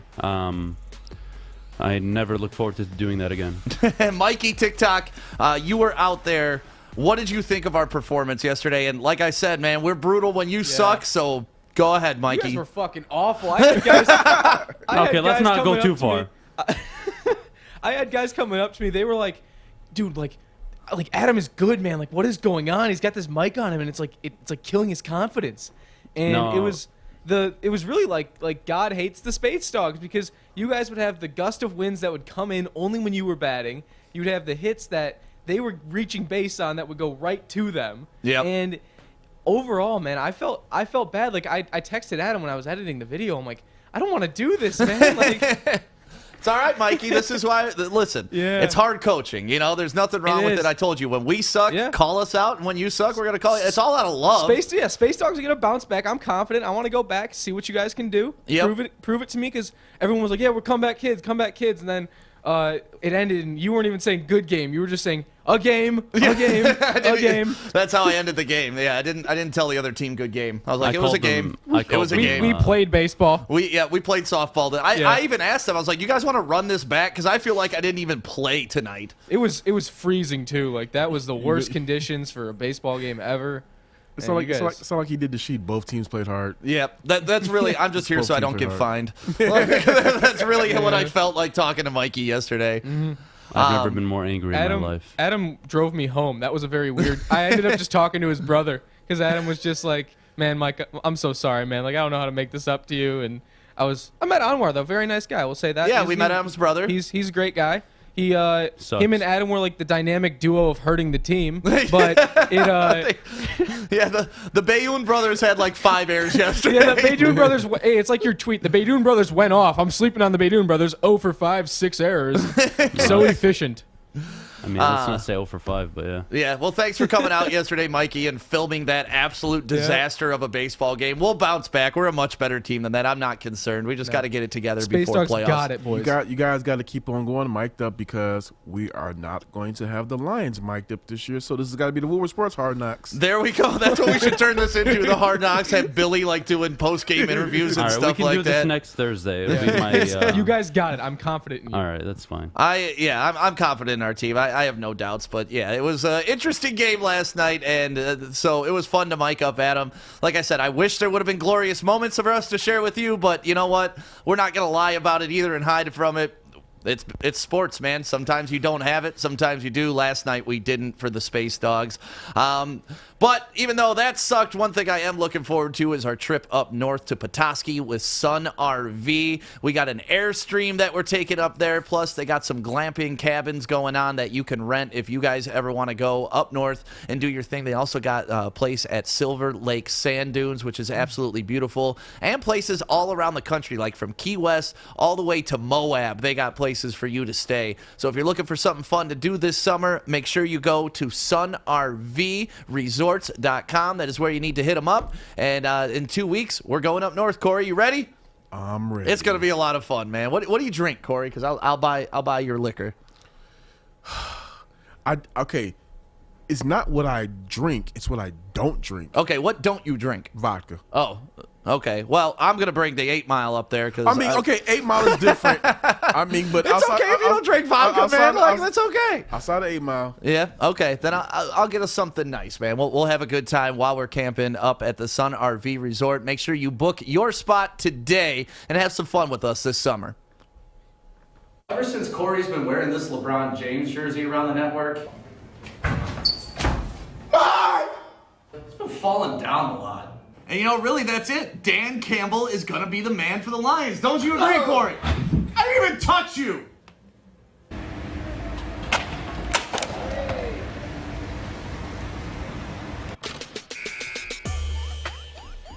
Welcome back to the Morning Woodward Show. Happy Friday to you on a long Memorial weekend. Hopefully you got some good plans going on. So we just showed Adam getting mic'd up and us talking about us losing, and I can understand that being stressful to talk to the media, but Naomi Osaka, a tennis player, if you don't know who she is, very talented, she has said she is no longer talking to the media, and for the French Open. For the French Open. Yeah. But I'm assuming this is going to carry over to every other event that she attends, and really her thing is she's saying that this has to do with mental health, that she says talking to the media is stressful and she doesn't like doing it. She says we're often sat there and asked questions that we've been asked multiple times before and ask questions that bring doubt into our minds, and I'm just not going to subject myself to people that doubt me. Now, as much as I respect mental health, and as much as obviously that is a true issue in society, and I'm not going to act like it isn't, talking to the media is part of your job if you are a professional athlete. It is part of what comes with the territory. It is part of why you get paid to do what you do. So to hide behind mental health, to stay away from the media, I think she's being disingenuous. I think that reasoning is not strong enough because I have to ask hard questions against people that may doubt me. Get the hell over it. And I'm sorry if that comes off insensitive, but I really feel like we are coddling these young athletes to the point of they never have to face any adversity, and all they can do is just be like, oh, I don't want to talk to you because it's my mental health, and hide behind that. It's not your mental health. You just don't want to deal with a hard question. I'm mixed on it because I see both sides of it. I definitely see the side of it as where it's like it can go two ways with the media. If the media is talking good about you, you're going to answer every question, especially if you just won a tournament. You're going to sit in front of there and answer all the questions. You're going to answer all the like, oh, it was tough to do this, anything that makes you look good. But when you lose, you kind of want to go away from it. So that kind of for me is just like, I'm not really feeling that because as much as the media, first of all, I've been in some press conferences where media asks some stupid questions. Oh, yeah. Some really stupid Yeah, ones. Rob Parker asking Marinelli if he wished his daughter married a better defensive coordinator. That was hilarious to me still. But Stupid question, it was bad. It was definitely a bad question. Right. But I think the athletes are being coddled. I think they are being coddled to a degree, but if it's something that she just doesn't want to do with the French Open specifically, then I would understand it in that aspect where I've heard criticism about them being a little bit too rough. And the French media? Yeah, French media. Well, it's because she struggles on clay court. And, of course, the questions are going to come up. You're a 4-time major winner. You've won at the Australian. You've won so many times. Why can't you get it done on the clay? That's not overwhelming amount of questions. Like, I don't see anything personal where... Again... I'm with you. I'm with you both. I don't get it, but if she has a deeper reasoning, which she probably could have elaborated more on to kind of get, let us get it, understand it, go ahead, do what you need to do. But I still think that it's weird. There's no reason. She didn't give a clear enough explanation. She didn't give a clear enough explanation for me to be like... That's not egregious enough. Yeah. Like, they may ask me things I don't like. Well, yeah, that's a press conference. Maybe she struggles personally with mental health. And that's like I said, address it, not just... Or take a stand. Because the thing is, if she's just a person who has mental health issues and the media just in general bothers her, if she came out and vocalized that, then I'm like, okay, you know what? She just can't handle media. It's something that's internal with her. Okay, you vocalize that. That's not what you're saying. You're saying that you're not going to talk to the media because they may ask questions that place doubt in your mind, and I think that is kind of weak. It's weak. It is weak. It's weak. Fish, what do you got to say about that? I mean, I asked you this morning. I'm like, Fish, do you think your generation is soft?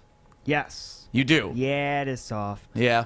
I don't want to admit it, but it's soft. Didn't get backhanded enough growing up. And that's what we discussed. Like, these people haven't been in a fight in their life. But, Fish, what do you got to say? Naomi, the French Open starts on Sunday. Uh-huh. Naomi Osaka plays Patricia Maria Teague. I believe the flag is Romania. Okay. I believe it's on Sunday. Do you think she should be talking to the press? Because as somebody, you want to be a national press person in your life, right? You want to travel to events internationally and ask questions and be there. How would you feel about somebody like a Naomi Osaka saying, I can't talk to you because you may ask me a question that puts doubt in my mind? Well, I'm going to be honest. I don't want her to win because what's going to happen if she wins? There's going to be no trophy presentation because she can't speak. I guarantee if she wins, she'll be talking to everybody. Okay. Should be and that's where I think Kory was going with this. Like, if you're willing to accept the roses, you got to be willing to accept the shit that comes with it that grew it. You know what I mean? I think she just lost a bunch of fans, maybe just for this tournament, or maybe for her whole career if she does this. But I think here's the weird thing with the media, though. It's just like the athletes benefit from the media, and they do get crushed by the media. They do. But at the same time, they benefit from the media because the same media that crushes them is the same media that builds their narrative, votes for them into these awards, puts them on this pedestal to where they can talk a guy into getting a contract because the media is talking so well about him or her that they get these endorsement deals, they get these big contracts. So it's kind of like a two-way street. Like, you got to be able to accept both sides of it. Now, if somebody's being disrespectful, or if you've had instances where a certain media is being disrespectful, like if there was like a thing going on for the past couple of years between her and specifically French media, and she just said, you know what, I'm not speaking to you guys this year at the French Open. All right, cool, it's fine. But if you're gonna keep that along the way for every tournament moving forward, I think that's a little bit of bull. Yeah, I didn't hear this when she was on all the covers of the magazines, when she was getting all the media press, when she was going on talk shows, when she was doing all this and was the media darling. And when she was speaking out on political issues and supporting so many people, like what I don't understand and what frustrates me the most is, as an individual human, and this is about the individual right now, you can't you can't let media, let alone anybody in general. So let's say I'm a father. I'm not going to let you, whether I am or not, I'm not going to let you put him doubt in my mind that I'm not a good father or that I'm not a good baseball player or that I'm not a good tennis player. Well, the video we played earlier was a good indication that you're not a good baseball player. Well, there goes my argument. I got shit for that. It's softball, not baseball.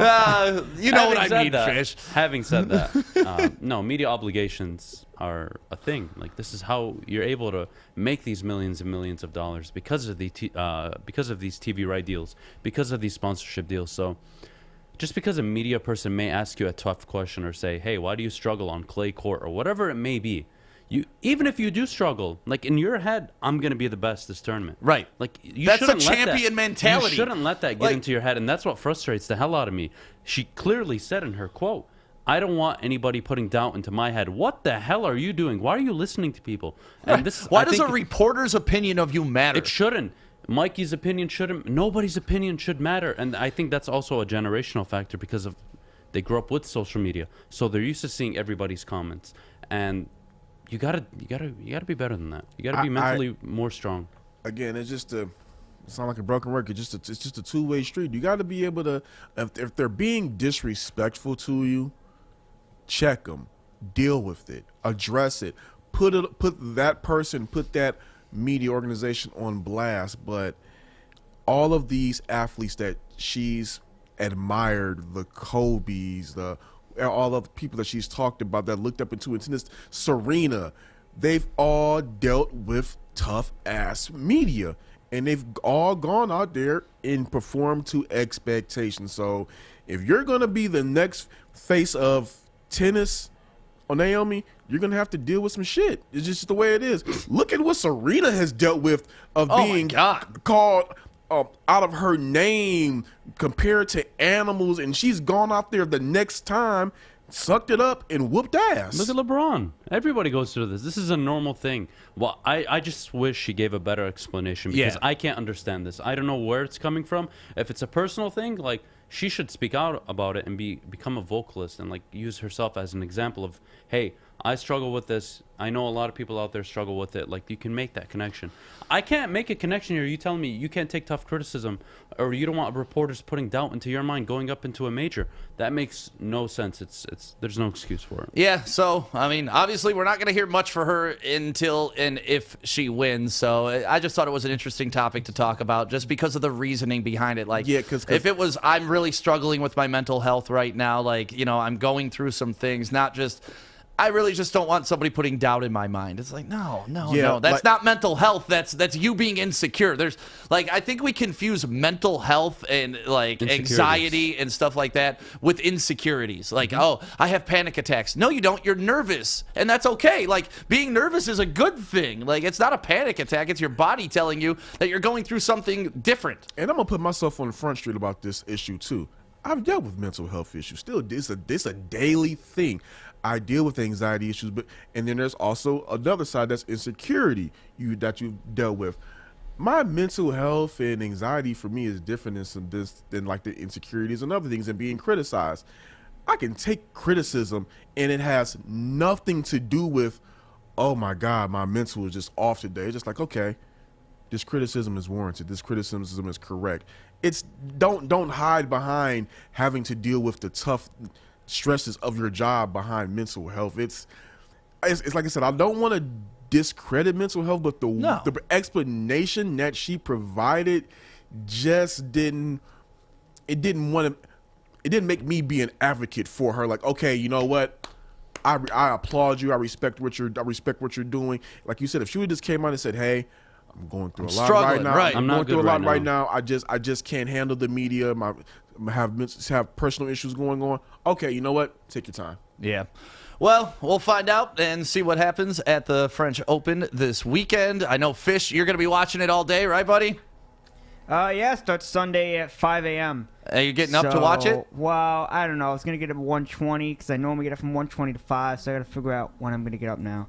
Kind of a punch to the gut, but we'll see what ends up happening. All right. Well, and if you're looking for a new opportunity for a new job to where you don't have to talk to the media, you could go to Northwestern Tech. It's amazing. Heating and cooling, and it's a quick 10-month program. You get in and out, and then you have a great career. Not a job. You have a career with Northwestern Tech, and I think that's an important thing.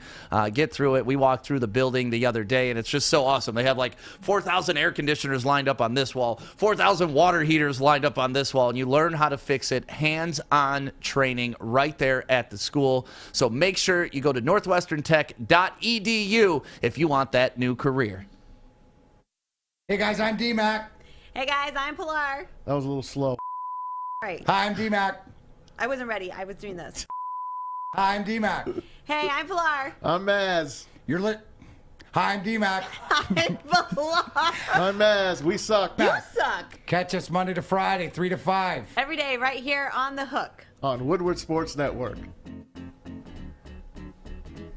This is my Friday bounce. Get that Friday bounce going. Welcome back to the Morning Woodward Show, live on the Woodward Sports Network, Detroit's all-digital sports network. Thank you guys for waking up with us and being a part of the conversation. It's Friday, so let's have a little bit of fun with this. You guys ever watch the Food Channel? Who doesn't? I don't know, Kory. You watch Food Channel? Not really. What? Yeah, see, Kory doesn't. Guy Fieri or Guy Fieri. You know who that is? Nothing against it though. My friend, my best friend, Michael Sarah name. She's started to make me come around and watch it. Like it's not that bad. It's one of my weaknesses. Really not. Honestly, like cooking shows is like one of my weaknesses, and that's like rom-coms and cooking shows outside of sports are the only thing I watch. Don't know why. I just love cooking shows. Top Chef, my favorite by far. But either way, Guy Fieri signs a new contract for $30 million a year, baby. $30 million a year to walk around and try food. If Joey and I could ever get that for our Coney reviews, I'm out of here, guys. Sorry. I love y'all. I love Woodward Sports, but I'm taking that $30 million. I'm going to eat tacos around the country or do whatever the hell Guy Fieri does. So $30 million a year. And what we wanted to do is compare how much he makes compared to some of our favorite NFL players. Oh, let's go. That's the crazy thing when you think about this, because if Guy Fieri was in the NFL right now, he would be the 15th highest paid player, behind players like Patty Mahomes making $45 million, Dak Prescott making $40 million, Russell Wilson $35 million, Kirk Cousins, which one of these things is not like the other, is up there, $33 million. Bosa coming in at 27, 14th on the list, and Guy Fieri coming in at $26.67 million a year. Do you guys remember during the draft, pre-draft, Zach Wilson was standing up there with all the other first-round guys? You're like, that guy does not belong. Yes, yeah. Next to those guys. Why is Kirk Cousins there? I don't know. I would rather have Guy Fieri at quarterback than Kirk Cousins. Okay, now you're starting to speak my language. Now you're starting to speak my language. This is what I like to hear. Absolutely. Fun fact, though. You know who makes more than all of those players combined annually? Michael Jordan? Naomi Osaka. $55 million recorded earnings in 2021. Man, she doesn't even got to talk to the press. That's nice. It's a nice living if you can get it. But do you think... I don't want to say is it worth the money, but can you believe the amount of money that they signed Guy Fieri for compared to what NFL players are making? Well, TV deals. I didn't go into the actual breaking down of the math because I was working, but somebody said that they think the Food Channel got a deal. Really? Yeah. Like Guy Fieri probably could have got more out of him. I don't know. Maybe I gotta do some research on that. But let's to see how many ratings he's bringing to their network. But still a nice amount of change to go eat. Yeah, Stafford is also on that list, making $27 million. DeAndre Hopkins making $27 million. Garoppolo at $27.5. Tannehill $29.5. Matt Ryan $30 million. Carson Wentz $32 million. So it's just funny to me how we can put Guy Fieri in that conversation. This is America, right? Only in America can a fat, overweight food Junkie. Leave Matt Patricia out of talented this. cook. Oh, sorry. Not Matt Patricia. Oh, my bad. My bad. Can make the same, if not more, than a franchise quarterback. I absolutely love this country. God damn it. Is Guy Fieri even fat? Yes. Oh, yeah. He's not Matt Patricia fat, but I don't think anybody's Matt Patricia We could call fat, him so. thick. We could call him thick. He's got a nice... Because when I see him, I don't see, oh He's my like a- God, that guy's fat. I just see him as, oh, he's a normal American. He's an overweight American. I'm not saying he's skinny, because he's not skinny, but he's not, like, fat. Overweight is the better word. Husky. Obese. Obese. I guess is the word. Yeah, obese is the word. actually. So I like watching cooking shows, and another show that made a comeback last night for their reunion was Friends. Did any of you guys watch the Friends reunion last night? Nah, but I'm going to. Are you? Yeah. You like Friends? Yes, I do. You like Friends? How can you not like Friends? Like, I don't get it. What other TV shows did you grow up watching? And everybody that's watching right now in the comments, let us know what other TV shows you grew up watching. Friends, obviously, the reunion was last night, so we want to kind of talk about this. Let us know. Like what genre? Just anything. Like what were your staples growing up as a kid? Like you couldn't miss. You had to watch them when they were. Obviously, you watched Friends a lot. live. That 70s Show. That's a good Martin, one. Jamie Foxx Show, Fresh Prince of Bel-Air. Fresh Prince, I think everybody's got to have on their list. Like that's probably one of the most universally loved shows ever. Different World. Oh, Dwayne Wade. Yeah, I remember when Dwayne Wade came into the league, and I was like, I just couldn't get that out of my head. Like he should have been walking around with the glasses that flipped up and everything. Like Dwayne Wade's playing in the NBA. No, Dwayne Wade. Dwayne Wade. Man, I watched a little bit of everything. Yeah, I watched a little bit of everything. What about you, Adam? What did you grow up on? Are you allowed to watch TV in your house? I mean, let's not go there. Friends and Fresh Prince were probably the two staples. Your brother saying "Saved by the Bell"? Were you a Saved by the Bell kid? I didn't. No, I wasn't. Not at all. I was heavy in a Cartoon Network and Nickelodeon growing up. I didn't really watch authentic actual shows outside of Fresh Prince and Friends. Probably the only one I could think of off the top of my head was George Lopez. George Lopez watched a ton. So you were the one. What was I? I was joking. Nobody watched that damn show. Oh, well, I did. Really? Yeah, I would stay up till 3 in the morning watching reruns. That's awesome. Home Improvement. That was a great one that I grew up on, too. Detroit based. Yeah. I love Tim Allen. That was a great show. What other ones did I watch growing up? Obviously, The Fresh Prince of Bel-Air. One of my favorite things about The Fresh Prince of Bel-Air is, when I used to host club nights in the city and in Windsor and stuff like that, you throw on that theme song Everybody at a knows club it night. heart by heart. Oh my Word God! for word. It's better than throwing on Lil Jon. The club just goes nuts when Fresh Prince of Bel-Air comes on. I can't wait to get back in the clubbing with that. You throw those old school stuff on. Saved by the Bell is something I watched when I was a kid a lot. That 70s show I got into. The thing that scares me about that 70s show is if they made it today, it'd be called that 90s show, and it would be called Friends. That's pretty much what Friends is, that 90s show. Honestly, all Isn't that these crazy? shows showing up in the chat, I haven't watched maybe half of them. I didn't watch the Cosby Show. I didn't watch that show that was just on that tweet. I don't know even how to say it. Cosby Show was great. I didn't watch Beast Wars. I didn't watch the Cosby Show. Hey Arnold. Yeah. Hey Arnold is one of the greatest cartoons of all time. Rugrats. Grew up watching Rugrats. Football Head, right? Football. Yeah. Yep, that's the football head looking dude. American Idol, people are putting down. The Cosby Show was great. Mama's Family. Wow. You guys want to hear? Wow. Now that's an old one. Right? It's hilarious. American Idol season 1 and 2 was one of the first times, as a family, my family would sit down on the TV at night, and then after that it would become Jeopardy and Wheel of Fortune. Well, but- You know Third what? Rock from the Sun. Do you guys ever remember that show with John Lithgow? Nope. That was, It was that was decent. underrated. It was underrated. Yeah. It was underrated. There. You know what? Tomorrow's my grandma's birthday, rest her soul, and there was a show that I watched with her, and I still kind of flip on it every now and then because it's freaking hilarious to me. Golden Girls. Yeah, you like Gold. Sophia's freaking hilarious. Don't care. can't. Kory's blowing my mind this morning. When Kory leaves here, he goes home and watches Golden Girls and Friends reruns. It's Family the best. Matters. Family Yeah, Matters. no, is a Family good Matters. Family Matters. Family Hey, Matters. I think Good that's job. your brother F that put show. Your Whoever put brother's a that, smart man. Good job. That was a good F one. that show. Remember Dinosaurs? Remember that show? Like that whole Not the mama. Yeah, but not the mama. That was their whole Friday night block. Was like Family Matters, dinosaurs. Fish, what'd you grow up watching? I watched Family Matters. Your brother's a smart man, Adam. He knows good shows. Family Matters was a good show. Yeah, you like Urkel? Yeah, I did. Did I do that? Dude, you nailed that impression. I hated Family That Matters. show, SpongeBob, iCarly. Okay. Some of the Nickelodeon stuff I I have watched. a bone to pick with it. Why? First off, in real life, Urkel would have never chosen Laura over Myra Monkhouse. That was just so effing stupid. Myra was crazy though. Yeah, she was crazy, but in real life, Myra was 1,000 times bad. hotter. Yeah, she was bad. And then second, they tried to make me think that this effort jumps into a freaking transformation chamber, comes out, and he's cool. Get the F out of here. Fuck Family Matters.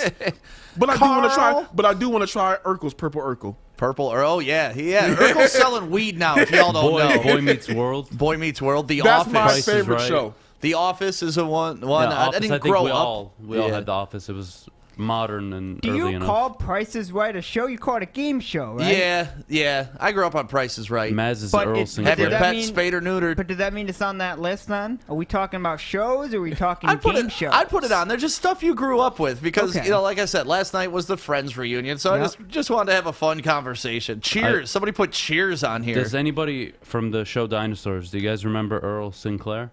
Earl's, yeah. This dude? Yeah, that was the dad. Somebody in the comments said that's Maz. That's it. I'm walking off. It's fucking gold. That is not Maz. How dare you? I think I like Boy Meets World just the most because my best friend, she looks like I couldn't Topanga. get into that show. I thought it was corny as hell. Yeah, I love Mr. Boy Rooney. Meets Mr. Rooney, the neighbor. That would suck to live next to your principal, man. Yeah. Oh my. Oh, man. Not if you were the same age as his daughter. Yeah, Topanga was bad back then. I mean, Kelly Kapowski was bad back then. Like, those were the girls that I had crushes on growing up. Did you 90210? Y'all get into that stuff? I get into it, but when it was on TV, you'd watch it. And honestly, I'm going to say this, even though it wasn't a show, like, old Sports Center was amazing. New Sports Center sucks. Yeah. Oh, Like, God. with Dan Patrick, Keith Oberman, Craig Kilborn. Like, those guys made it fun. Scott. Stuart Rich Scott. Eisen and Stuart Scott. Oh, my God. Like, it was just such a different What a delivery. It was must-see TV. Talented lineup, man. Yeah, now it's just, Now like, they're all gone. And we have to Well, you hear know what? a Because bunch the of thing young is, idiots. I think they don't have journalists or real broadcasters now. They now have personalities. but they're not, But the they're old not. guard was personalities. But I'm just These saying that's people how are they classify teleprompter them now. readers. They classify them as personalities, but the guys that we just mentioned, they had real personality. You know when you kind of like lose everything and you're like, you know what, we need to go back and we just need to start from scratch and get all these young people. Like, that's what ESPN is right now. No, that's what we It's are. so hard. No, it's not that We bad. need to get the young We're not people. that bad. Holy shit. Like, sometimes you have people on SportsCenter that are talking about a subject and you're like, how are you on ESPN Right, now? or how is this subject on ESPN? Like, we're not talking, like... it's Yeah, just- we don't even, I don't want to start that. One of my highlights is meeting Stuart Scott. That was Oh, dude. Amazing guy. That was I love your picture with him, though. You look so thugged out. Thugged out Kory's my favorite Kory. I have a lot of I was going through some things in my 20s. We all were, man. No, I was man, wearing that's just called jerseys, going too. Don't through worry. your 20s. That's part of being 20. You think you look sweet in somebody else's jersey. Let's not go there. Steep low blow. Hey, man, I used to do it. Oh, American Gladiators. That's a great one, That's a too, good that I one. watched. Ice and Laser and Blazer. And then they tried to do it with the kid gladiators, and then you do the physical challenges, and you have to stop and answer a trivia question. It just made it really weird. Then Nickelodeon came out with Guts. I always wanted to be on Guts. I don't care. Legends of the Hidden Temple. That was a great. classic. Aren't they, classic. They're coming out with a reboot. Yeah, they're rebooting it. Yep. It'll never be the same, but Yeah, well, And that some was, of those shows were just awesome. that was a little trip down memory lane because Friends came out last night, and, you know, we wanted to talk about Guy Fieri and how much money he's making on TV and just some of our favorite TV shows growing up. Thank you guys for dropping your comments and being a part of the conversation. We got Joey's News coming up next, and Joey's not here, so I'm going to do it next on the Woodward Sports Network. You don't fumble the ball at work. Hey, Drake Bell, Sean Baligian. See you guys next weekend.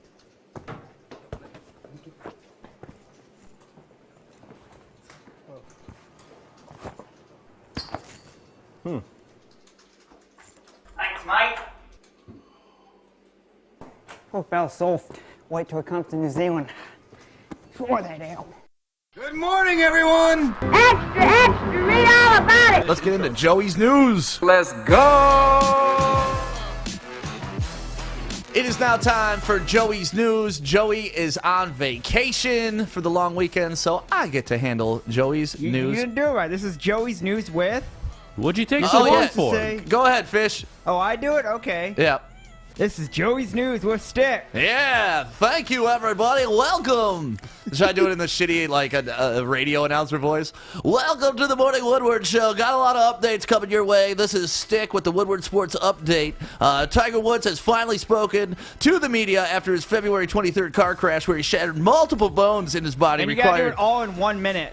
He hadn't fit it all. Multiple bones requiring several surgeries to now he's saying, this is the most painful thing I've ever been through. His number one goal is not to play golf again. It is just to simply walk. Next on the list, Todd Gurley was in town yesterday in Detroit visiting for one of the free agents that we're looking at, and former Georgia Bulldog DeAndre Swift said he would be happy to have the fellow Bulldog on the team and would be excited to add him to the lineup. Here's a video of Todd Gurley scoring when he shouldn't have and helping the Detroit Lions. Thank you, Todd Gurley. We expect to see you in Detroit soon. Next on the list, the Atlanta Falcons. They're looking and have discussed several trade opportunities for Julio Jones. They want a number 1 pick, and they got that offer. We're going to find out who is offering that after June 1st, once all of the salary cap can start falling off. Julio Jones, great wide receiver. Could it be the Lions? We'll find out June 1st. Please don't be the Lions. Okay, I'm done doing that. Yeah. All right, NBA playoffs last night. NBA playoffs last night. Obviously. Clap it up for Stick, everybody. Thank you, Fish. Thank you, everybody. Somebody ban. I'm not gonna repeat Kenny's comment, but somebody ban him. Hey, everybody, tune in for traffic and weather on the 10s. There we go. NBA playoffs last night. Yesterday, it began with the Bucks destroying the Heat yet again. But the Heat fans had some fun, and the announcers had some fun trolling Giannis on how long he takes to shoot free throws. Let's watch this. I think they misjudged this. I don't think this was a free throw clock. I think this was the amount of points that the Bucks could win by. I think that's what they were going for with this. Yeah, definitely by 7. Easily 8. Possibly 9. 10 stretching. 11 seconds. Yeah, he won by 11 points. They ended up winning by 30 almost. So. Yeah, so that was an ass whooping last night. Should have taken longer, Giannis. Yep, there we go. And then Devin Booker didn't have his best night last night, and then he took the L and got ejected for throwing Schroeder to the ground with this play right here. Yeah, looks physical like a soccer player. Yeah. Just flopping around. I'll take this. 80s basketball. Let's do it. That's 80s basketball? Beat the hell out of each other. If that was 80s basketball, he would have been kicked in the face while he was on the ground.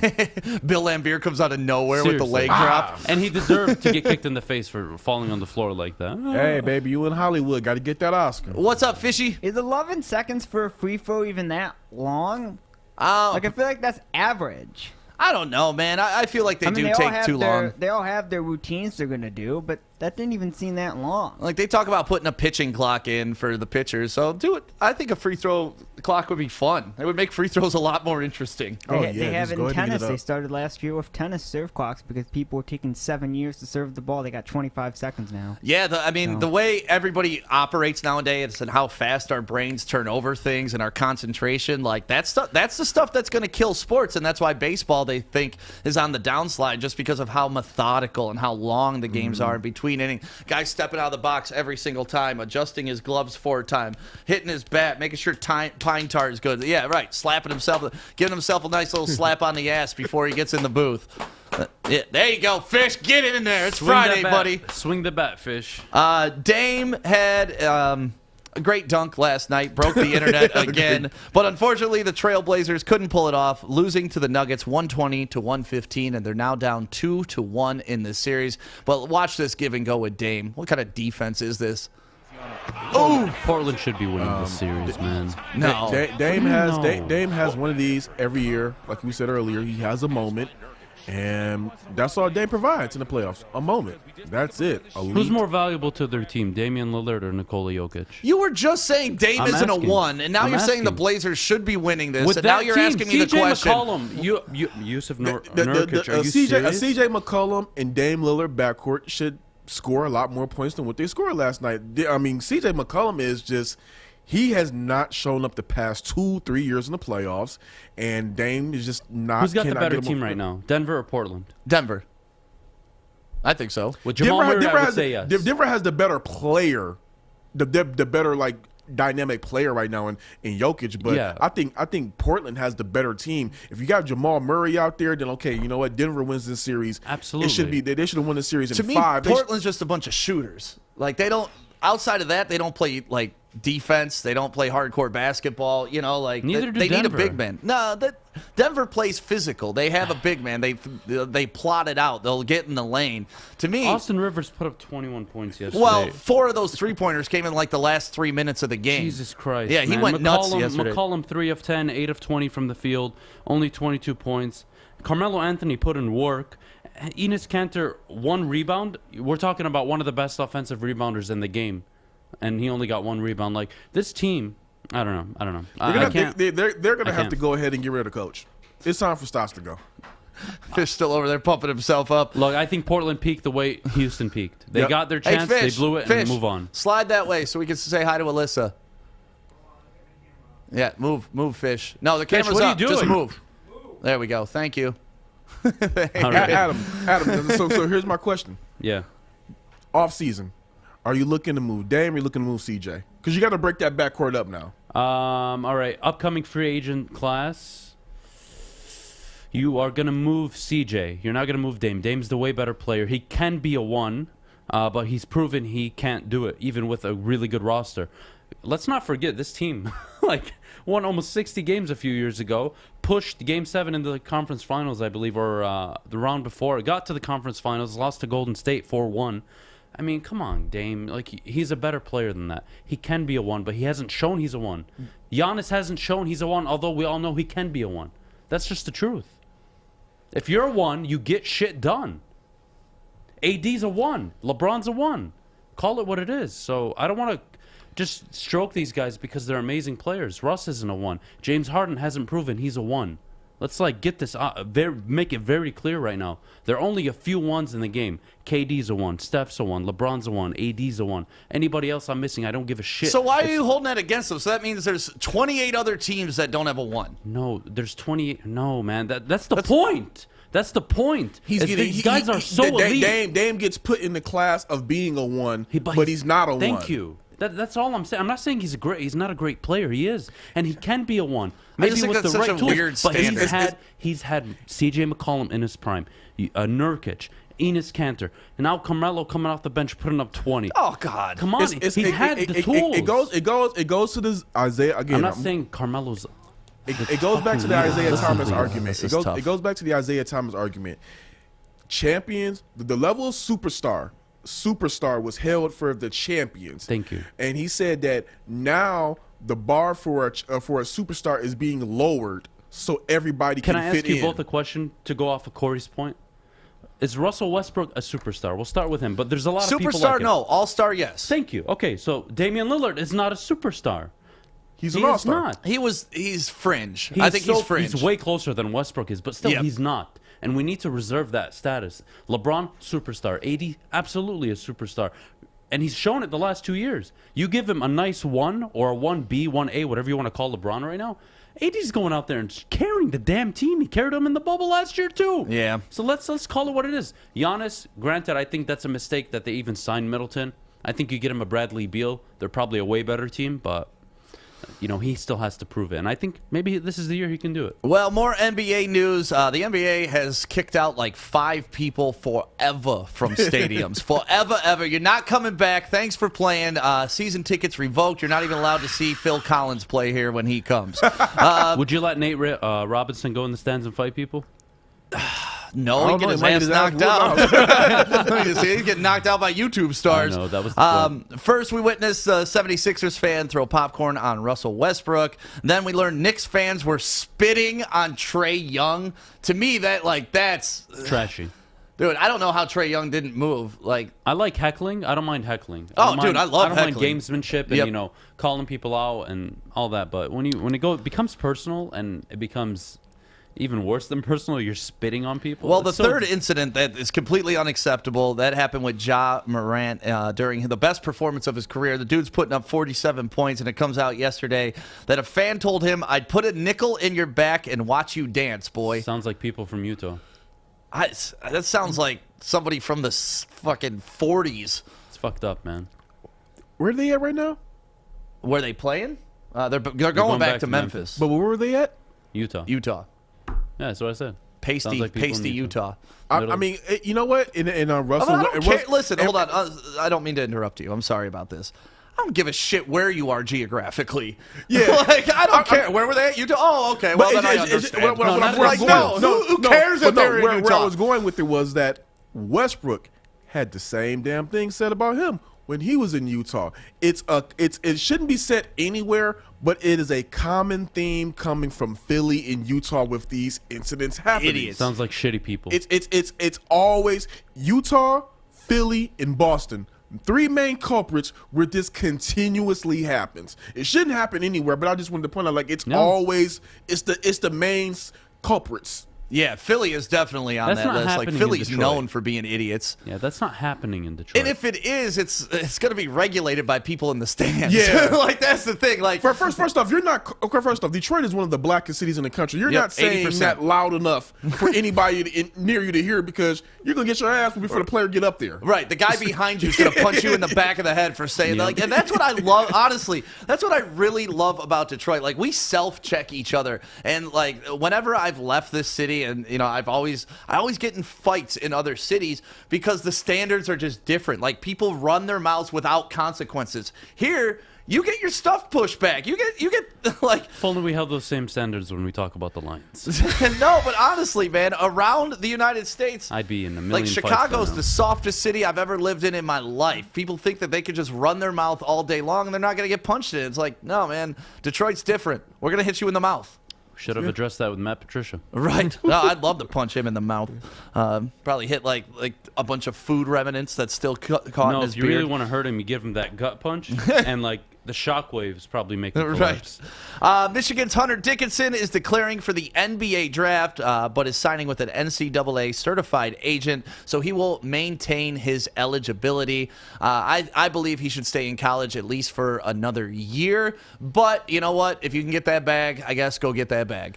He should definitely come back another year. I think that there's more parts of his game he needs to work on. And he can still come back based off of what he hears with these pre-draft evaluations. I totally expect him to come back. But if he doesn't, I see him as somewhere as being a mid to late second rounder. Yeah.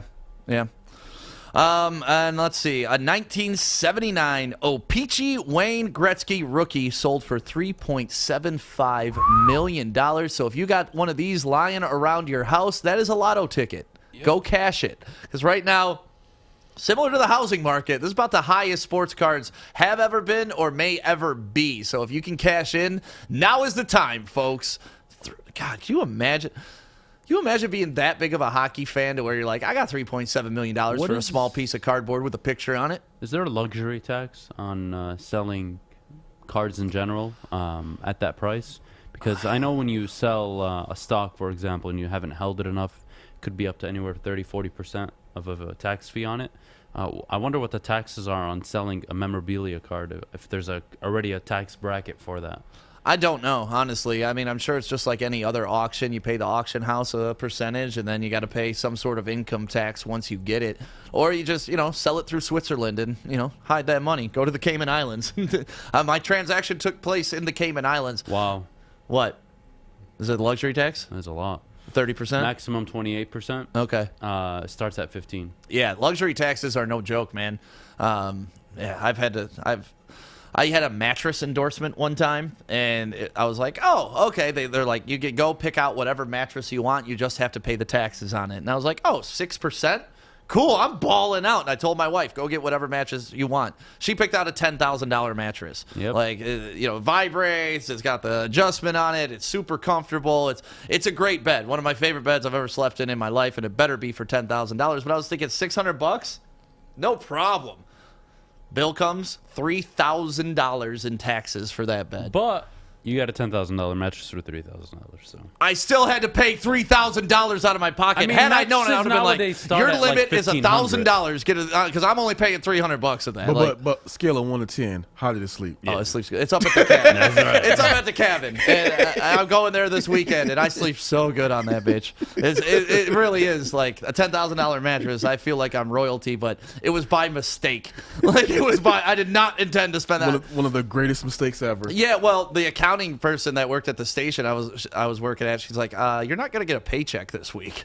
I'm like, why? She's like, it all went out for your mattress. I'm like, wait, what? It was only $600. She's like, no, you had to pay $2,800 for that mattress. I was like, oh my God. So sleeping in luxury, but also out $2,800. Great night last night in the NHL playoffs. We start with the Montreal Canadiens fighting for that comeback, down 3-1 against the Toronto Maple Leafs, and check out this overtime goal, bringing the series to 3-2. So there's still a fight. Storybook. 1, 2, 3. That's like the worst position to be in as a goalie. Oh my God. 2-on-0. I mean, they can just pass it back and forth. The second you commit to sliding to one side or the other, it's a goal. There's no chance unless the idiot actually takes the shot. How instead often of do you passing. see 2-on-1 breakaways In that overtime? clean? Well, in overtime, a lot now. Okay. Recently, over the last 4 years, easily. Especially in the regular season. Postseason, not so often. But regular season 3-on-3 hockey, that happens all the time. And this next story cracks me up, and I'll tell you why after I say it. Hurricanes are moving on to the second round with Sebastian Aho getting his stick on this game-winning overtime goal. What a beauty, Joey writes. And it is a beautiful goal, right off the goalie's shoulder. Not bad. And I fun can't fact, take this story seriously Aho right now. has more career playoff overtime goals than Alexander Ovechkin. Aho So- also has more playoff wins than I mean, I'm going to say, Aho always scores. Aho, right? Aho. I mean, we're from Michigan, so we'll emphasize the A. Aho. The reason I find this so funny is back when you used to phone prank people before cellular phones. I want to tell you kids a story now. No, they used to go through the phone book and you'd look up people's names, and I loved the Jerky Boys back in the day. Oh, yeah. And so me and my buddy, we'd look up the last name Aho, and we would call everybody with the last name Aho and be like, hello, is this a hoe? And they'd be like, what? And be like, I'm a pimp and I need a hoe. And like we thought it was the funniest thing in the world. 13-year-old me calling up asking for a hoe. And that's why I thought this story was hilarious. So I'm sorry if you're watching right now and you're like, that was you? But yes, that was definitely me calling as a kid. Snitched on yourself. Yeah. You guys ever prank call people when you were young? Oh, yeah. Oh, yeah. I'm a pimp and I need a hoe. Still makes me laugh I to was this a kid day. that would prank call, and then 15 seconds into the call, I would just burst out laughing. Well, we're going into the weekend strong. Fish has his facts ready to go, and we're going to do that next on the Woodward Sports Network. Plus, it's Friday, so we got to do this 8-mile slap shot soon, too. Fish, you got your facts ready to go, buddy? Yes, sir. All right, Fish Facts coming up next on Woodward Sports. Hi, I'm David Hall from Hall Financial. Asian. And at Hall Financial, we treat our clients like family. And our number one priority is giving each of our clients 5-star service. Our passion for 5-star service, combined with our expertise, allows us to find the best possible solution for refinancing your home loan. We take the time to focus on both the individual and the numbers. We're going to walk you through the process and close your loan in half the time of our competition. Go to davidhallmortgage.com today. Is it time? Yeah, it is. Fish! Go fish. Fish facts. It's fish! All right, every morning, 9:50, our newest employee, Fish comes on with his facts. Fish, you ready to rock? I had to wait until the Fish Facts intro is over because I was worried that you would say something. Well, you're gonna get fired soon if you don't get your shit together, Fish. Well, you're not supposed to talk. You're not. He just finished his thing. Yeah, no. You expect me to be quick? See, Fish is learning your cadence and your rhythm. Like, that's what this is all about. You're screwing Fish up. Maybe you're going to get fired for screwing Fish up. Look, I have small hands, okay? They're not supposed Smells like to... cabbage. Boop, boop, boop. All right, Fish, let's get into it. What you got for your facts today, All buddy? right, well, as always, till Adam did something. I don't even know what he said, but you guys don't want to might have. know what I said, man. We start with a video, as always. We go to basketball, where the New Zealand Breakers took on the Hawks this morning in Auckland, in their hometown.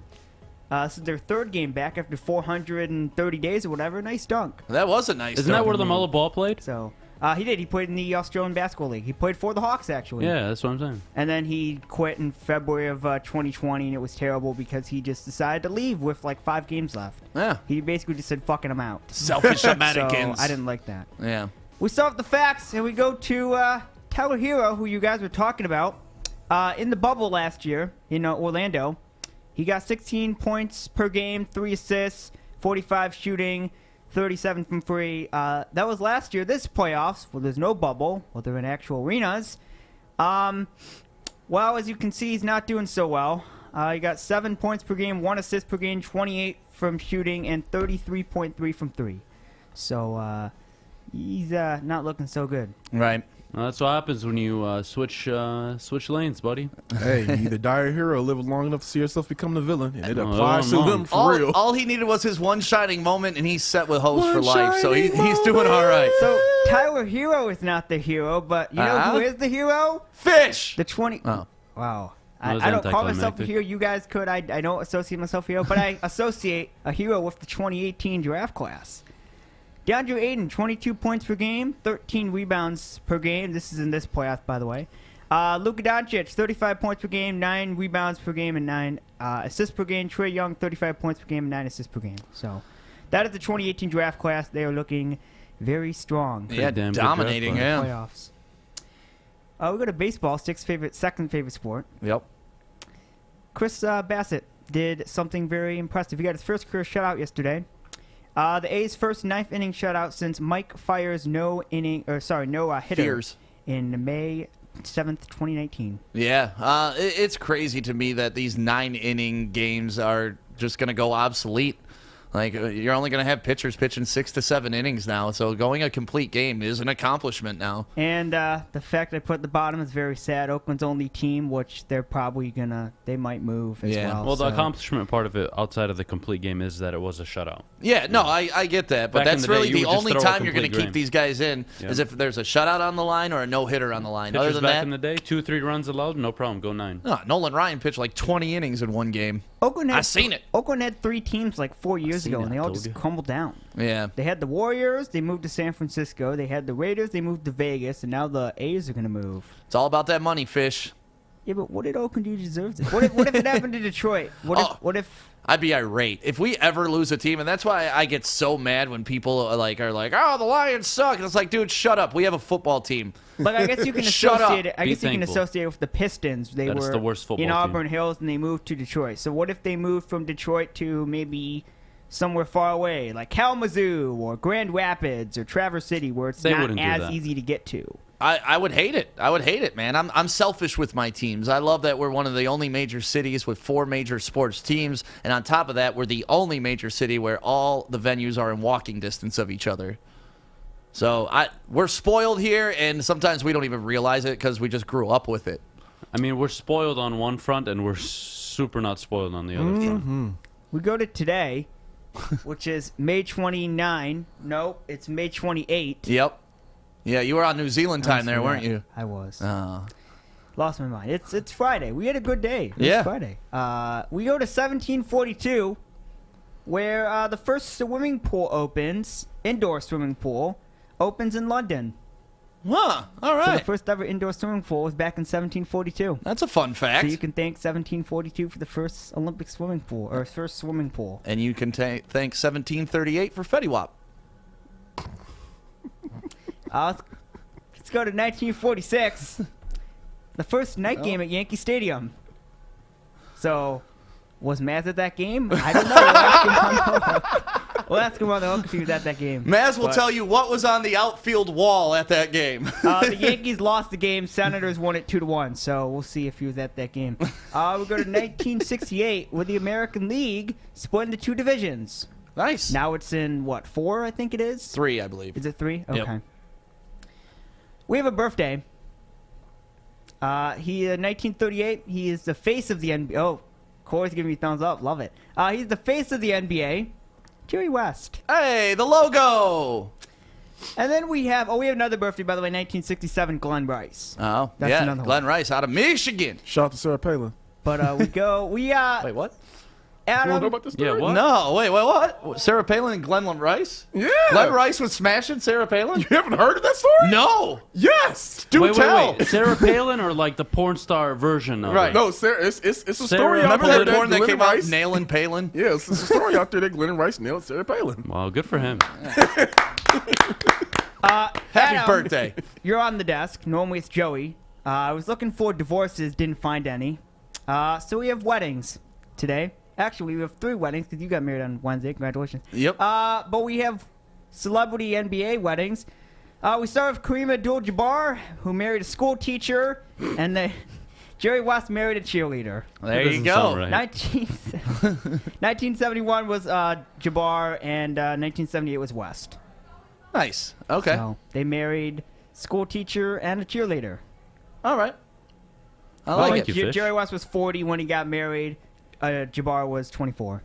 Okay. Well, at least he wasn't 13 when he got married to the teacher. Is that your facts, Fish? Those are the facts. Have a great weekend. We'll be back on Tuesday. Yeah, long weekend for Fish. Long weekend. Very excited. We got a lot of games. Adam, you're going to be watching the certain wink, wink, wink, wink game that Oh, I didn't make a bet on it. happened on well. Saturday. Maybe. All right, Are well, you let's gonna get into watch it? Joey's dumbass of the day. Let's do this. I'm Detroit curious. Pistons select Darko Milicic. World's dumbest criminal. Well, so much for me calling him savvy because he had no idea where he's on the field. When he crosses too many timeouts, it's a technical foul.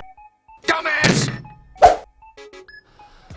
All right, some bad baseball was played yesterday, and no, I'm not talking about the Space Dogs. I am talking about the Pittsburgh Pirates and how they should just quit baseball, because obviously they don't understand how it's played. Let's watch this play here. Javier Baez, probably the best base running in the world. His nickname is El Maggio, which means the magician, and you will find out why watching this video right now. That wasn't it. But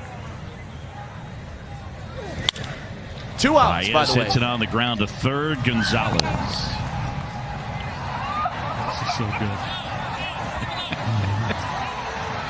Oh my goodness! Safe at home. Oh, you got to be kidding me!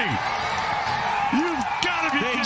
Stole a run. You have If anybody ever wants to rip on me for having a bad game, I just want you to understand these guys are paid millions of dollars to do that. God, if you needed somebody to do that, just sign me up. So obviously it was the top of the third. Chicago Cubs had a runner on second with 2 outs.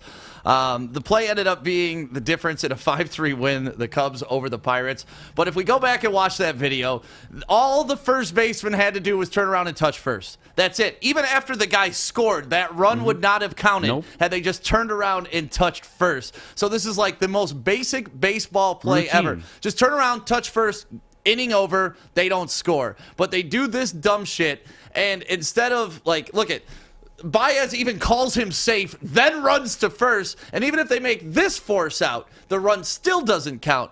2 outs, you step on the bag. So, how embarrassing. Pittsburgh Pirates, you are the dumbass of the century for baseball after that play. You know what? That honestly absolved you guys for whatever you did, because I mean that was horrible. Yeah, that was bad. And Detroit Dabber, Too come soon. on, man, too soon. Way too soon. No.